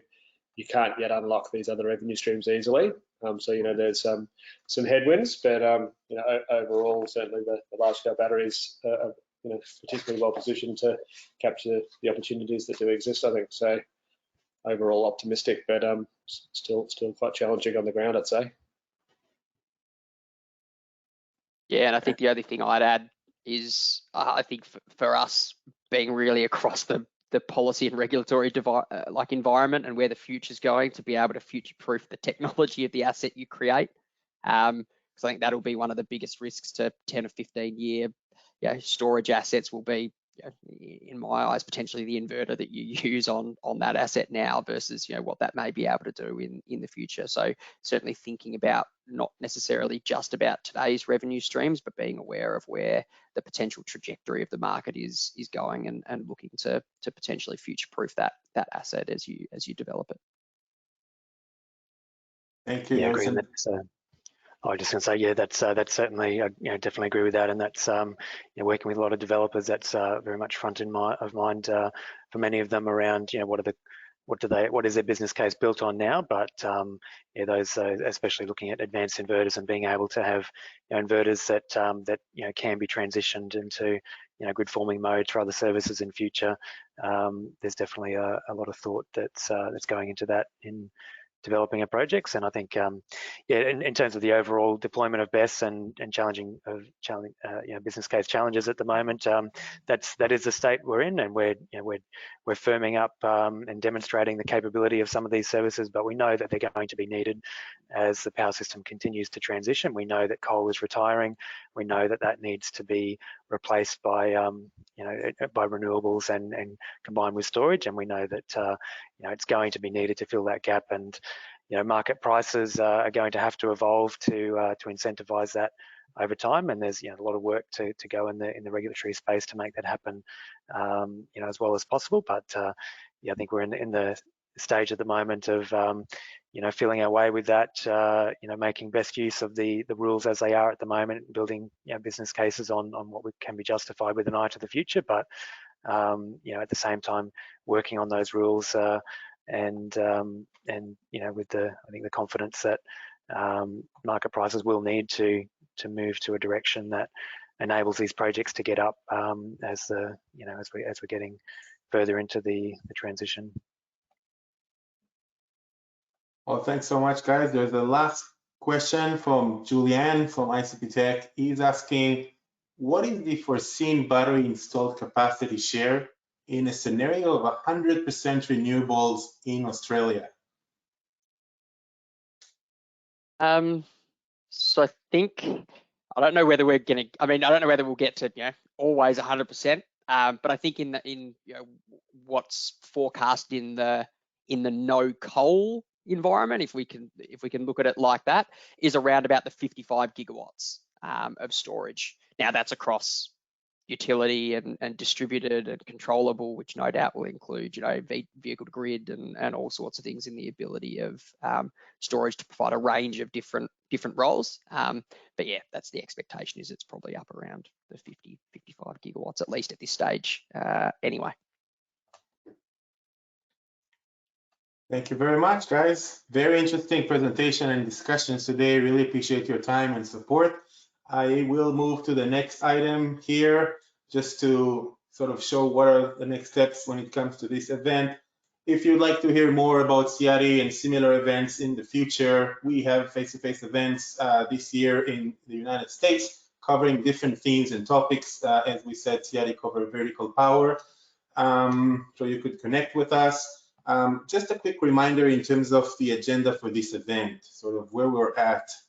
So we had by now the North American perspectives, which was session A. It was composed of session A1, A2. All of that will be recorded and available to all CIADI members, also speakers or panelists. If you have any questions, feel free to send my way and I'll be happy to follow up with you. Session B, we finished session B1 and we had 4 presentations as well as just finished the general Q&A session. In about 20 minutes or so, we will start session B2. And in B2, we will have 2 presentations. One is by Cameron Perks, who unfortunately was not able to make it, but we have an excellent recording version for his presentation that I'll just play. So he will not be here for the Q&A session, but I'll be happy to disseminate all questions with him and follow up at a later date. Following this presentation, we'll have a presentation by Professor Jong Bae Park, who's the head of Research Center of Innovative Electricity Market from South Korea. Another last Q&A session and concluding day 1. Tomorrow, we will have session number 3 or part C, sorry.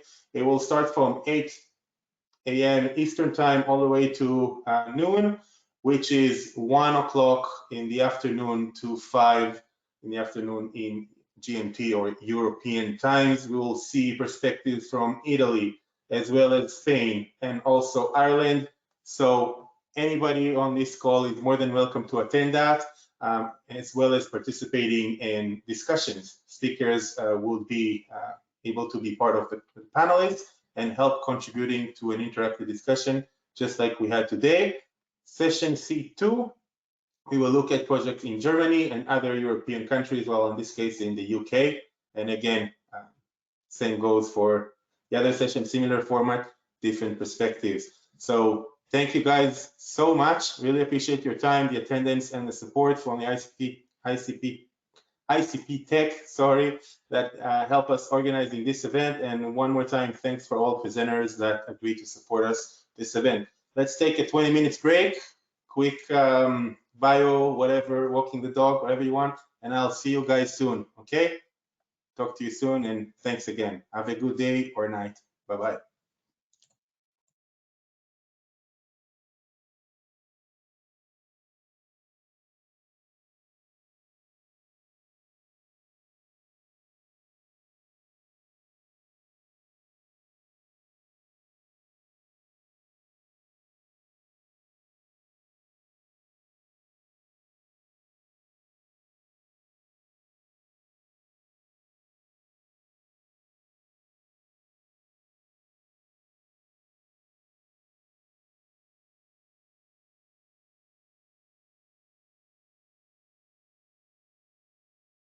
Okay, so while everybody's on break, I'll take this opportunity to do a quick sound check with next presenters. Also, John Savistone, I'm so happy to see that you're still here. Let's do a quick sound check with you. And Professor Jong Bae, currently offline. Oh, here you are.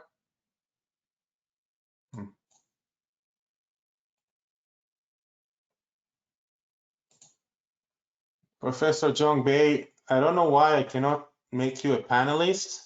It worked before, so why don't you log out and try to log in back again. Again, tablets or phones are not recommended. Try to use a laptop or personal computer device, but it did work before. So if you can just do the same thing that worked when I made you panelist 2 hours ago, that'll be great.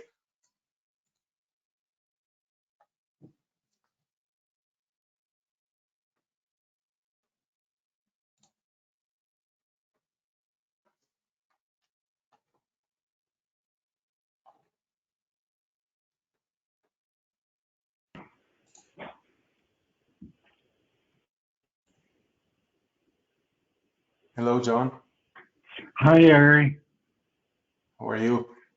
I'm fine and back. It's snoring lightly here. Yeah, very interesting presentation and discussion so far. Yeah. Is Australia how far ahead of North America is Australia? Like from the earlier presentation, well, California is miles ahead, and then the rest of North America are catching up. Mm-hmm. Now, how is Australia in relation to that? Australia, so looking at the climate, California has favorable climate to accommodate, BESS, especially it's a bundle with, rooftops, and predominantly on the regulatory side, California is really enabling, the integration of renewable energy sources, which are complementary to battery energy storage. But Australia is quite advanced, I would say. A lot of utilities keep looking at Australia to see best practices for different perspectives on DER integrations, on modeling, but also in the BESS. And we had good presentation. Definitely send it your way. We'll have recordings for that. But yeah, to answer your question, they are not sure if they're ahead of California or not, but they are quite advanced. Definitely. Yeah, like when I saw the slide earlier with the 540 megawatt plant in Southern California, well, 540 megawatt battery energy storage is a huge asset. Right. Like compared to pump storage, like it's in the same order of magnitude as pump storage. Now, pump storage has a lot of regulatory and environmental issues or hurdles to jump. Like in Southern Ontario, there's a proposal for a pump storage plant in the order of 100 megawatts, and it is just caught up in all the regulatory stuff.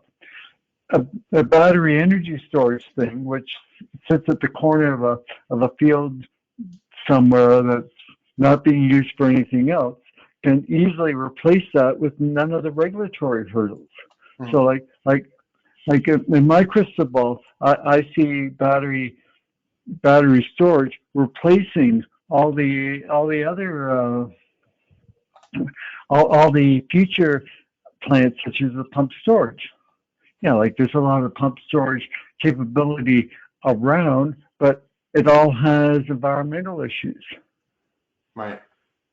Yeah, and they talked about it too before, comparison between hydro pump storage and the different challenges that you have when it comes to the water availability. So yeah, that's a common comparison we saw throughout today.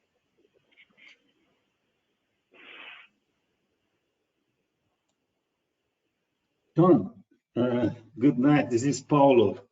An interesting comment from you about this comparison, because in despite of pump storage be a proven technology and it has a long lifespan compared to battery, I see the speed of permission and installation a very good point to batteries storage deployment.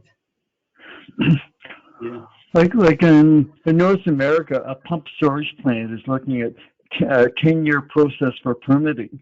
Now, BESS is into like a 6-month process for permitting. So like it's night and day.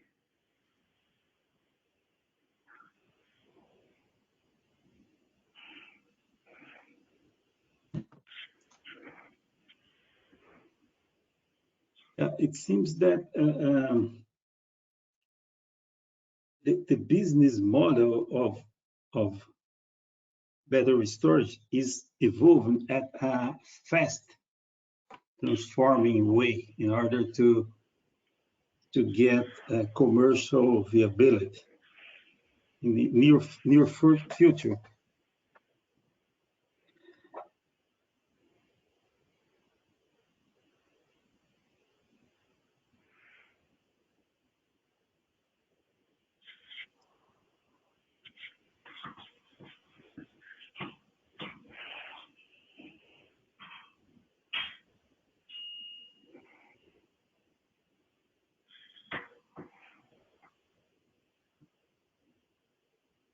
Professor John Bay, Hello, can you hear me?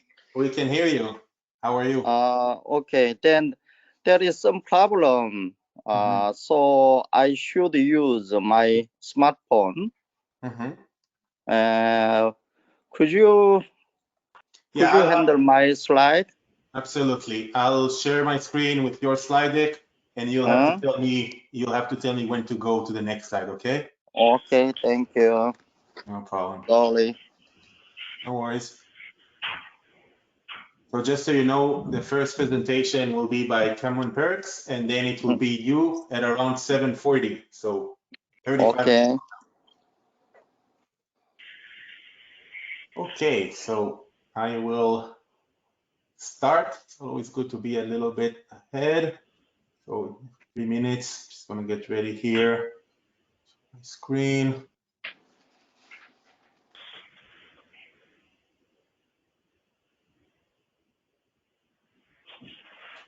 Okay, so John and panelists, please mute when not talking, just to control the quality of the audio. Thank you, guys. Okay. So the next presenter is Cameron Perks. He's a senior analyst at Benchmark Mineral Intelligence. Cameron is a senior analyst working at Benchmark Mineral Intelligence, focusing on getting the world's most reliable and accurate lithium supply data into the hands of decision makers. He is passionate about creating a better, cleaner, more sustainable world. His responsibilities include lithium ion cost data, supply and demand forecast, price forecast, as well as strategic lithium cathodes, lithium ion cell consulting services, and so on and so forth.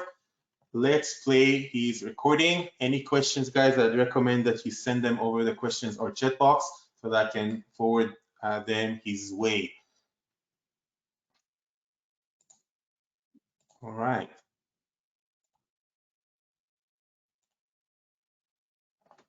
Hopefully this will work. Let me know. Hi, my name is Cameron. I'm a senior analyst here with Benchmark. Is it working, the sound? Paolo, John, anyone? No, can't hear the sound. Looks like it's frozen. No, because I just paused it, but now. Analyst here with Benchmark Mineral Intelligence. Today I'm going to be speaking to you about the lithium ion supply chain, a massive topic. I only have 10 minutes, so I'll try to keep it simple and focused on my own specialty, which is in lithium. So if there's any questions at all, whether it pertains to lithium or any of the supply chain, please forward to my email or my socials. Benchmark Mineral Intelligence is not just a price reporting agency, which is where we started. We're now covering the entire supply chain in terms of consulting and forecasting as well. My own role at Benchmark is focused more specifically on the lithium side of things, but we have analysts and consultants that focus on all the other minerals, as well as analysts and consultants all the way through the supply chain. So if you have any questions about the products that we supply at Benchmark or what we might be able to help with, please reach out. The supply chain involved with cell production is complicated. Today I want to focus more on lithium, but most of the lessons learned there can be taken over into any of the other minerals, and indeed I will touch on cathode production and things like that at the end. Lithium ion batteries, how do they work?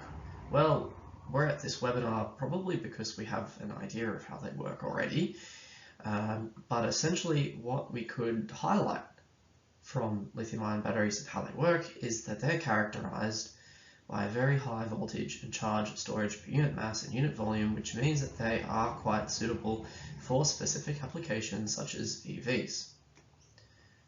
There's a lot more detail that we could go into in terms of what makes a lithium-ion battery suitable, and we will touch on some of those aspects.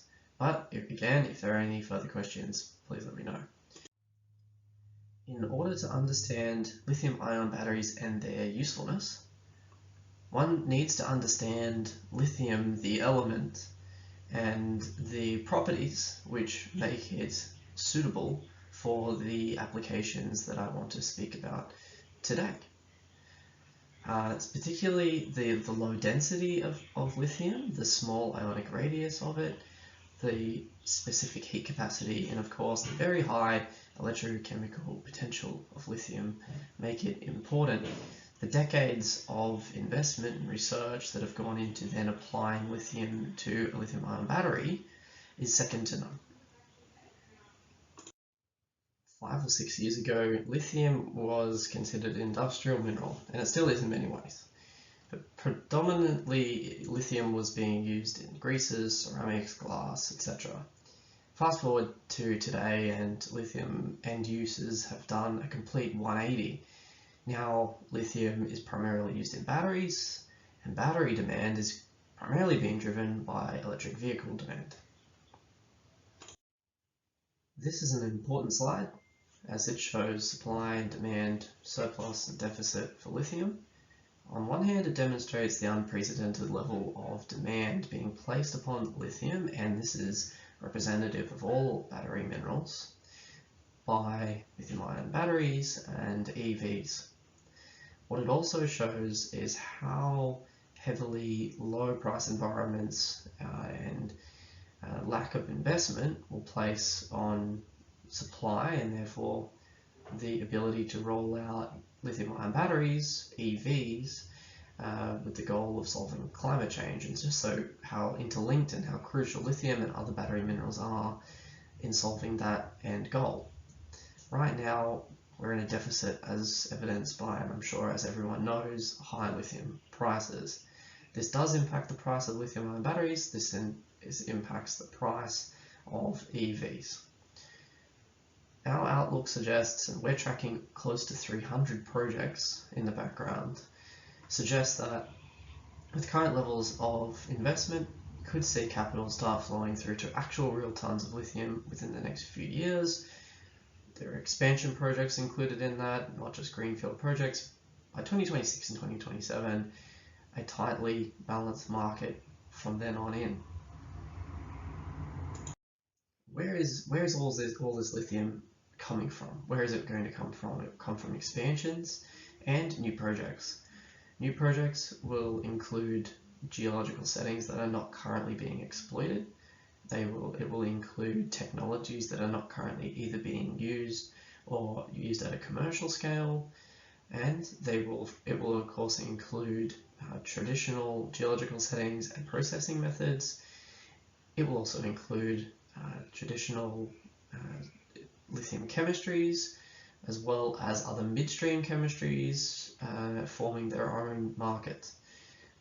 We'll also see some countries' geographies coming online which have geopolitical risk attached to them, and this goes for every other battery mineral as well. The geopolitical risks involved with extracting and refining battery minerals is, I think, best represented by lithium.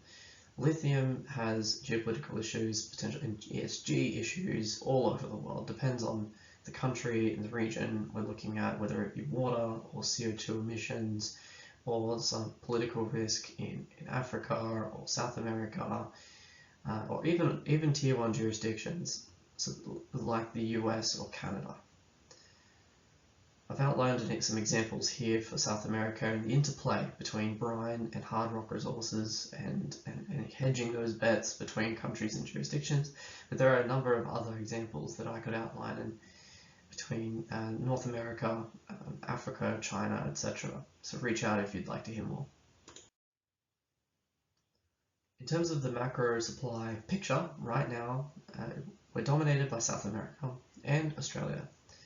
looking out to 2025 and 2030, there will be more producers from a wider geographical range, which will reduce supply side risks for consumers. There is a similar outlook for lithium chemical supplies in that we expect greater volume and geographies to come into production in the near future and into the distant future. However, supply for lithium chemicals is currently dominated by China and its ability to refine particularly hard rock spodumene, currently coming in from Australia, but in the future other countries. It's the low levels of capital intensity and the level of experience present in China, which is again another thing common across other minerals as well.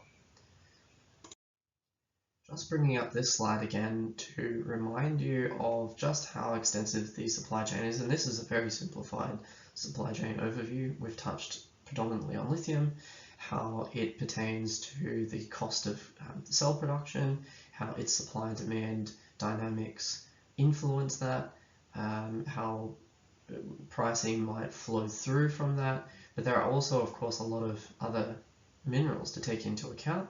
There's also the cathode and the anode, and any geographical risks that might be associated with the production of those components of the lithium-ion battery throughout the supply chain. And in terms of those components, right now, again, a theme similar and perhaps much more pervasive than lithium chemicals is the production of cathode and anodes and battery cells in China. We predict that going forward, this trend will continue to be a China story, but it's not too late for the United States, North America in general, and Europe to catch up on this trend, because it's not necessarily just about quantity, it's also about quality and ESG considerations. So just in summary, I wanted to highlight a few points next to a timeline of lithium-ion battery supply chain steps and how long it will take to get a mine into production, a chemical processing plant, cathode, cell, and application, and how long in comparison it takes to get a mine or a brine production center into production. It can take up to 25 years from the point of the first drill hole. Of course, if you have a more advanced project, say it's already gone through all the feasibility studies, which cost millions of dollars, multiple years, you might still be looking at a few years, up to 5 years of finalizing the approvals process, acquiring long lead items, and applying for the relevant licenses and starting to construct the project. And that's not to mention the ramp up time it takes to get into production, full production, but also the quality of production. The EV revolution is already happening, and it's essentially why we're all here listening to this webinar. The future of battery technology is lithium based, as we've touched on. It's in the technology, it's in the physical qualities of lithium, it's in the tens of years of development and research that have gone into this technology, as well as the millions and millions of dollars. The whole supply chain needs to be scaled. It's not just about the quality, it's also about the quantity, and this is a big challenge. It's the challenge, arguably. The quality could mean the quality of the mineral itself, of the lithium, for example, whether it's battery quality or not, the quality of the cathode, the quality of, therefore, of what that cathode can be used in, and of the cell, and what kind of cars that kind of quality can be used in, but also the jurisdiction in which this whole supply chain is laid out. So the quality of a tier 1 mining jurisdiction may have better ESG credentials and legislation that would mean that extraction in those regions is potentially of less impact, or at least if it's high impact, we know what the impact is, good visibility. Another reality of this whole supply chain is that extraction is the slowest link. It's where we place multiple years, but it's become the bottleneck in the supply of lithium, also therefore in the supply of cathodes, and therefore into the supply of batteries and EVs. And therefore, the extraction of lithium and the amount of investment being placed into lithium extraction is one of the key things holding back progress towards our global emissions targets. There's no shortage of lithium. That's true, and there's no shortage of any of the inputs that I've talked about today: nickel, manganese, graphite. We're in no short supply. What we need is capital, but we also need intelligent capital. We need smart capital as well. We need quality capital. We need quality jurisdictions that are willing to take on these projects. The lithium-ion battery supply chain is geopolitical. All the way through the supply chain, it's about securing the battery production capabilities. It's about securing jobs. It's about having visibility through the supply chain for ESG reasons. And on that last point, future supply, it may not right now be 100% considering ESG factors. Of course, cost of production is the main factor. Economics is the main factor in our world. But the way that the world is heading, and particularly for lithium, if the market ends up in an oversupply situation, ESG factors will become more and more important for OEMs. Again, Benchmark is active all the way through the supply chain for all of the battery minerals, through all of the steps along the way. Not just a price reporting agency, we do consulting and advisory, forecasts, and we've even recently expanded our team into ESG factors. We do a lot of events, and if you have any questions on any of the upcoming events, any of the topics that I talked about today, whether they high level or detailed, if I can answer them, that would be great. If not, I can forward them on to the relevant experts at Benchmark. So I hope you enjoyed the presentation. I hope it gave you some ideas and potentially triggered some questions. So I look forward to hearing from any of you soon. Thank you.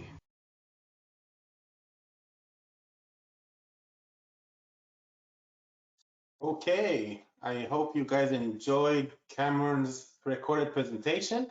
If you have any question, please, as I mentioned, send it using the questions tab or the chat box, and I will follow up with Cameron following this presentation. Next, we have a presentation from Professor John Bay. I'll just need a couple of moments to open his slide deck here, as well as changing my screen. Just one moment, please.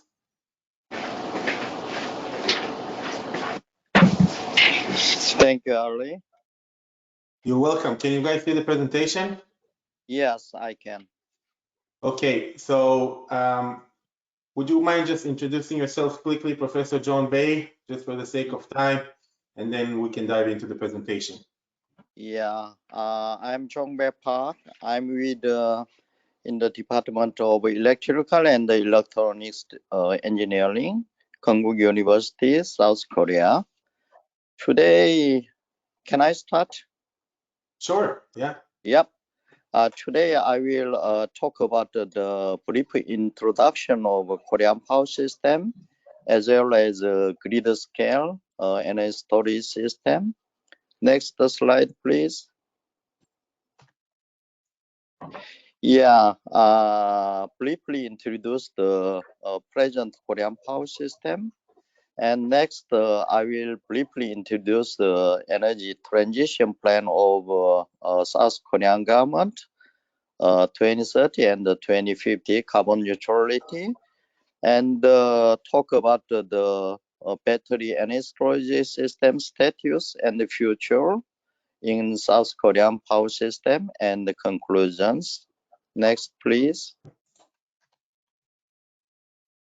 Yeah, the Korean power system is a highly centralized bulk power system. For example, we have 10 nuclear units in the nuclear site and more than 10 coal plants in the coal site.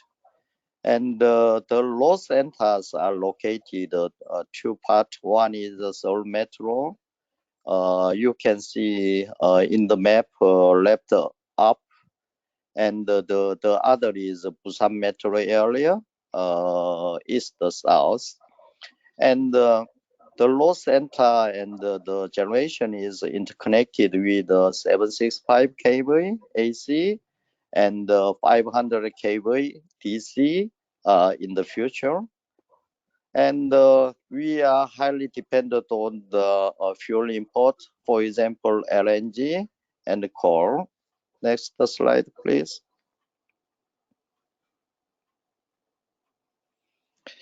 Yeah, the installed capacity in 2021 is around 133 gigawatt, and the peak is around 91 gigawatt. So the capacity reserve margin is about 44%, and the operating reserve margin is 11%. So there is sufficient capacity in these days. Next slide, please.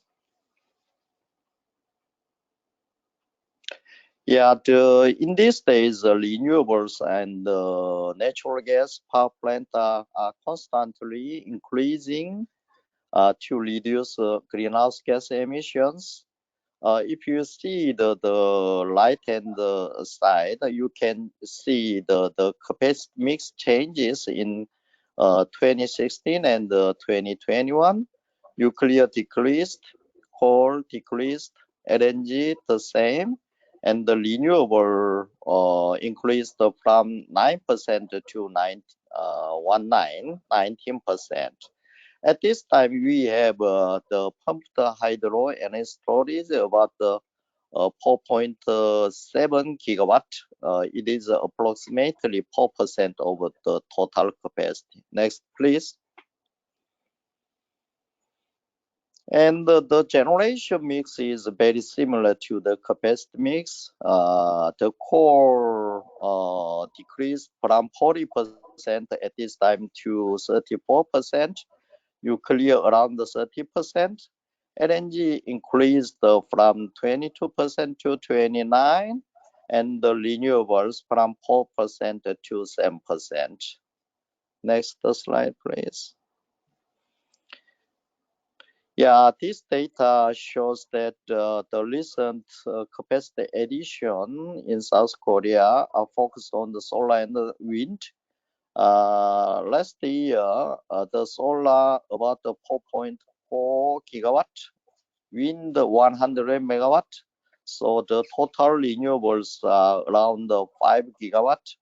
You can see the configuration of renewables in South Korea in the bottom table. The cumulative capacity of solar is around 17 gigawatt, wind 1.6 gigawatt, and the total is about 26 gigawatt. Next slide, please. So the South Korea government announced the NDC in 2030. It is about 40% CO2 emission reduction compared to the 2018, which is the peak year, and in 2050 carbon neutrality. Next slide, please. So in 2030, the generation mix of the renewables, the portion of renewables will be increased to 30%. At this time, the renewable generation portion is about 8%. And it will be increased in 2050. We set two scenarios, scenario A and scenario B. In both scenarios, coal zero, and the renewables the portion of the renewables around 61% to 71%. Next, please. So we can see the impact of the renewable penetrations, which is very focused on the solar. So if you see the 30% in 2030, you can see the lightest figure. The blue one is the solar generation. So the generation conflict meet with the nuclear power plant generation. So we need a battery energy storage system to minimize the curtailment of the renewable as well as nuclear power plants. Next slide, please. In 2050, problem more severe. We can see the load curtailment situations if we do not have any energy storage system in the above figure. So if we install the energy storage system for supply demand balance, we can see the minimization of the load curtailment as well as the nuclear and the renewable curtailment. Next slide, please. Very brief introduction of the Korean electricity market. At this time, we do have only generation competition. All the transmission, distribution, and supply retail part is monopolized by the KEPCO. And the Korean Power Exchange, KPX, operates the power system as well as the electricity market, wholesale market. Next. Yeah, at this time, the battery energy storage system application in South Korea, renewable integration, it is interconnected with photovoltaic as well as wind. The capacity is around 1 gigawatt and the energy is 3 gigawatt hour. And the residential customers installed the battery energy management system, BESS, 1 gigawatt, and the energy is around 3 gigawatt hour. And the primary frequency regulation, almost 2 gigawatt under operation as well as under constructions. So in total, we have the 5 gigawatt lithium-based BESS under operation as well as construction. But we do all the battery energy management system do not participate in the wholesale market until now in energy as well as ancillary service market. Next, please. So this is the reserve requirement in Korean power system. Almost 6.5 gigawatt reserve is required, operating reserve. It is composed of primary and secondary and tertiary. The primary is around 1 gigawatt. The secondary is 1.4. And the tertiary is 1.4, and we need additional operating reserve, which can start the operation within 20 minutes and the 4 hours durations. It is 2 gigawatt. Next. Thank you. And at this time, best application for primary frequency response, Kabana response, is about 360 megawatt. It is spread in the substation site of the Korean Electric Power Corporation, and it is replacing the thermal Kabana response, especially the coal power plants. Next, please. And this is the simple operation characteristics of primary frequency response. The sample is the power is 24 megawatt, energy is 6 megawatt hour. The operation range is outside of 60 hertz plus minus 0.03. And the associated operation range in normal state is between 50 and 80%. In contingency, it can expand to 10% to 80%. Next, please. And This is the simple example of the response of the battery energy management system when the thermal generator is tripped. When the thermal plant is tripped, then it discharge. Next, please.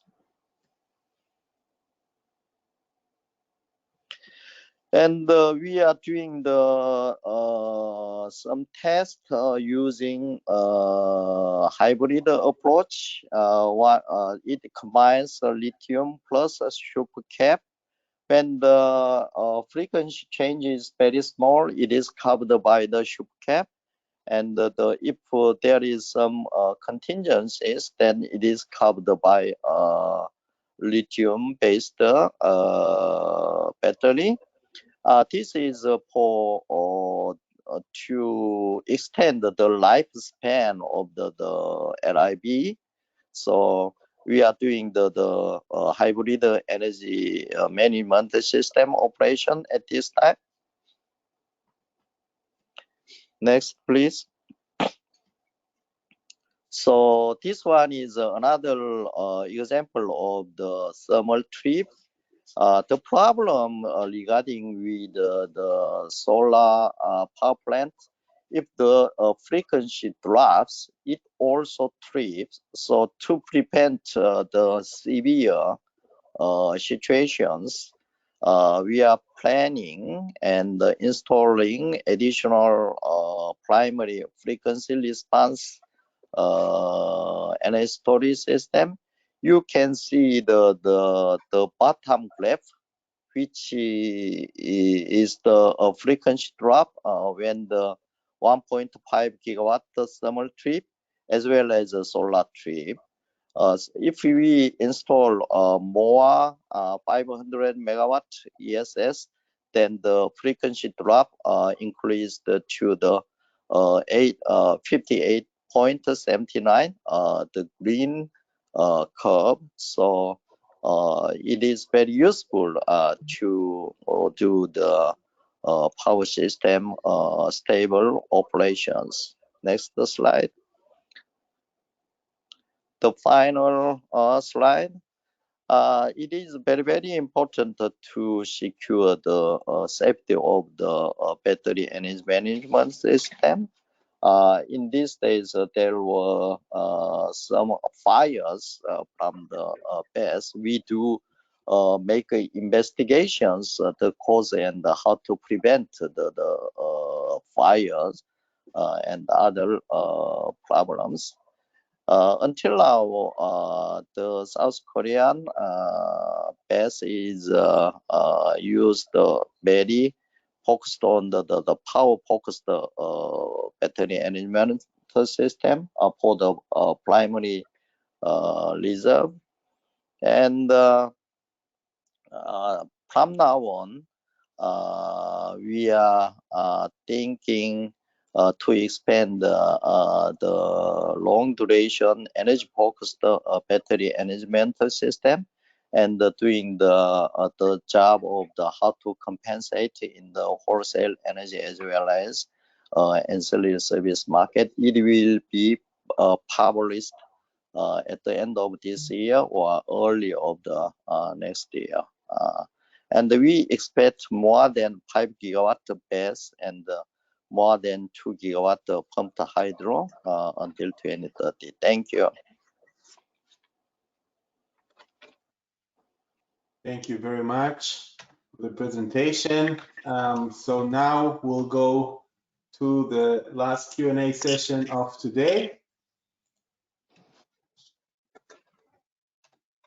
So if anybody has any question, please feel free to raise your hand or use the questions or the chat box, and I'll be happy to read your question or any one of our panelists. And the question could be related to this presentation or general questions that you might have. Please don't be shy and raise your hand. Let me know. Okay, I see there is one question.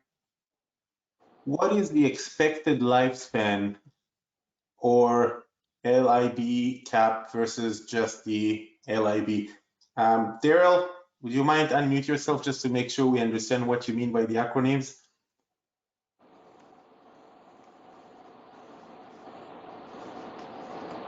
I think that sorry about that. What is the expected lifespan of the lithium battery and capacitor grouping versus just the lithium battery? We installed the LIV in 2016, and at the first time the frequency operating band was very slow. It means that the very frequent LIV operations it causes very some technical problems to the LIV. So we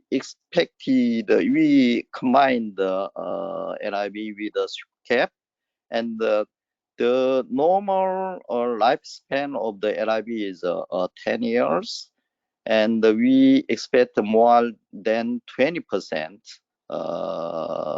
life expansion if you combine LIV with the ship cap. But we are under experimentals, so I think that we need more time, to calculate the lifespan. Okay.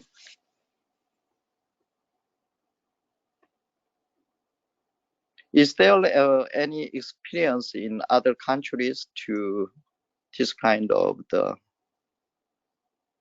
hybrid approach to expand the lifespan of the LIV? Paulo, do you have experience with, I guess, international utility or manufacturers, I should say, in this case, that are working on expanding typical end of useful lives for battery? So from the lithium-ion perspective or chemistry, all the way to the system application, so charging, discharging algorithms, which probably has a role in extending the life of batteries. Or anybody else, if you have any experience or who is kind of working on it, feel free to share with us.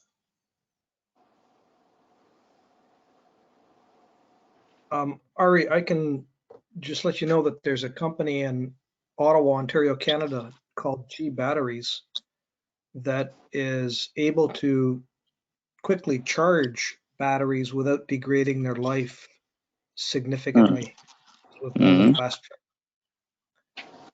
And you said that's T-dash battery, T for Tony? G as George. Okay. Battery. G batteries. Yeah, and Thank there's you. no hyphen or periods. Okay. G batteries. Okay, thank you. Yeah, they have the technology, but anyway, they're greatly improving it and applying it in commercial battery applications and moving to vehicle. They're already doing it for vehicle batteries and moving into larger storage batteries. Okay, thank you.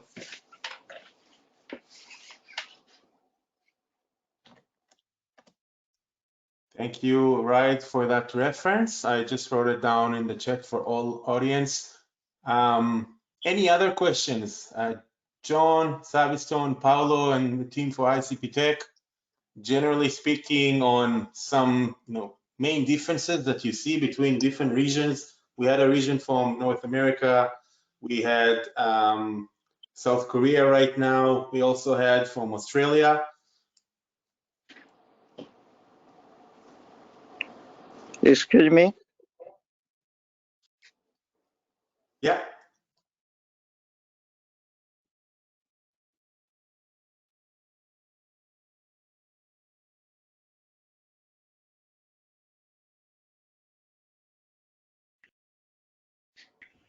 Okay, John Savison here. I find it, like in today's presentations, I'm finding it very interesting and getting the different perspectives on the BESS technology between the various regions, and in fact within the sub-regions of the regions, like in North America. California seems to be ahead of the curve, and with respect to BESS adoption and size, and it's nice seeing in some of the areas of North America that the marketplace incentives are now there to give BESS a spot in the bidding. So I'm finding it interesting to see the differences in the adoption between the regions and also sub-regions within the regions. Thank you, John. Julian, you had a comment? Yeah, in Denmark, there is a project which has recently been constructed where they have lithium-ion batteries with flywheels with the intention of increasing the lifetime of the battery packs. Right. So they will use it on a temporary basis. So partially they'll use the flywheel as a way of providing stored energy, and the other times the battery itself. Is that Yeah, also, yeah, exactly. Also, if you go to Alibaba, for example, when you want to buy an inverter, it comes with flywheels, small flywheels, if you want to add a battery pack. So for off-grid solar power, so the inverters are coming with flywheels also.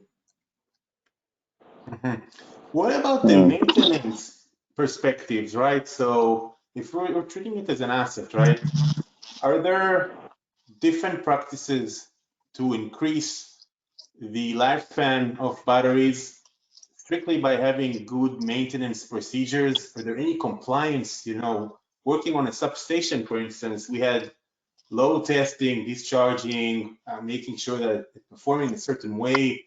For the BESS, are there standards in place that are trying to improve, maintenance procedures in order to expand the lifespan of grid-scale batteries? Until now, the South Korea do not have the standard the procedure, but we are doing some works to make some standard procedure for the maintenance, as well as how to prevent the fire problems from the BESS. I think that we will make some public report, no later than the June of this year. Yeah. Interesting. Thank you for sharing with us. I don't see any questions or raised hands at this point. I know it's been a long day, but probably we will have some questions, as all of these presentations are very useful and interesting. We will have we will upload them on our portal, and other audiences will probably review them. If I have any questions, I'll definitely follow up with you. For the sake of time, I think we can adjourn session B for today. It was a very interesting day so far, and I'd like to thank the ICP Tech team for the ongoing support and taking initiative organizing this event around our ongoing projects on BESS best practices around the world. And definitely thank you all presenters for coming and supporting us today with this event. Quick reminder that we will have session C tomorrow to cover European perspectives. All attendees that are online with us today, as well as your colleagues, are more than welcome to attend it. Tomorrow, it will take place from 8 to 12 Eastern time, which is the same as 1 to 5 GMT or European time. We will have experience from Trena, from Italy, as well as Red Electrica from Spain and Ireland to look at BESS practices, general Q&A session, and then another 2 presentations, one by Germany, and another one by the UK. So look forward to see you guys tomorrow. Let me know if you have any questions over email. And with that, I wish you all a good day or good night, and we'll hopefully see you tomorrow. Thank you very much, guys. Take care. Thank you. Thank you. Thank you all. Bye-bye.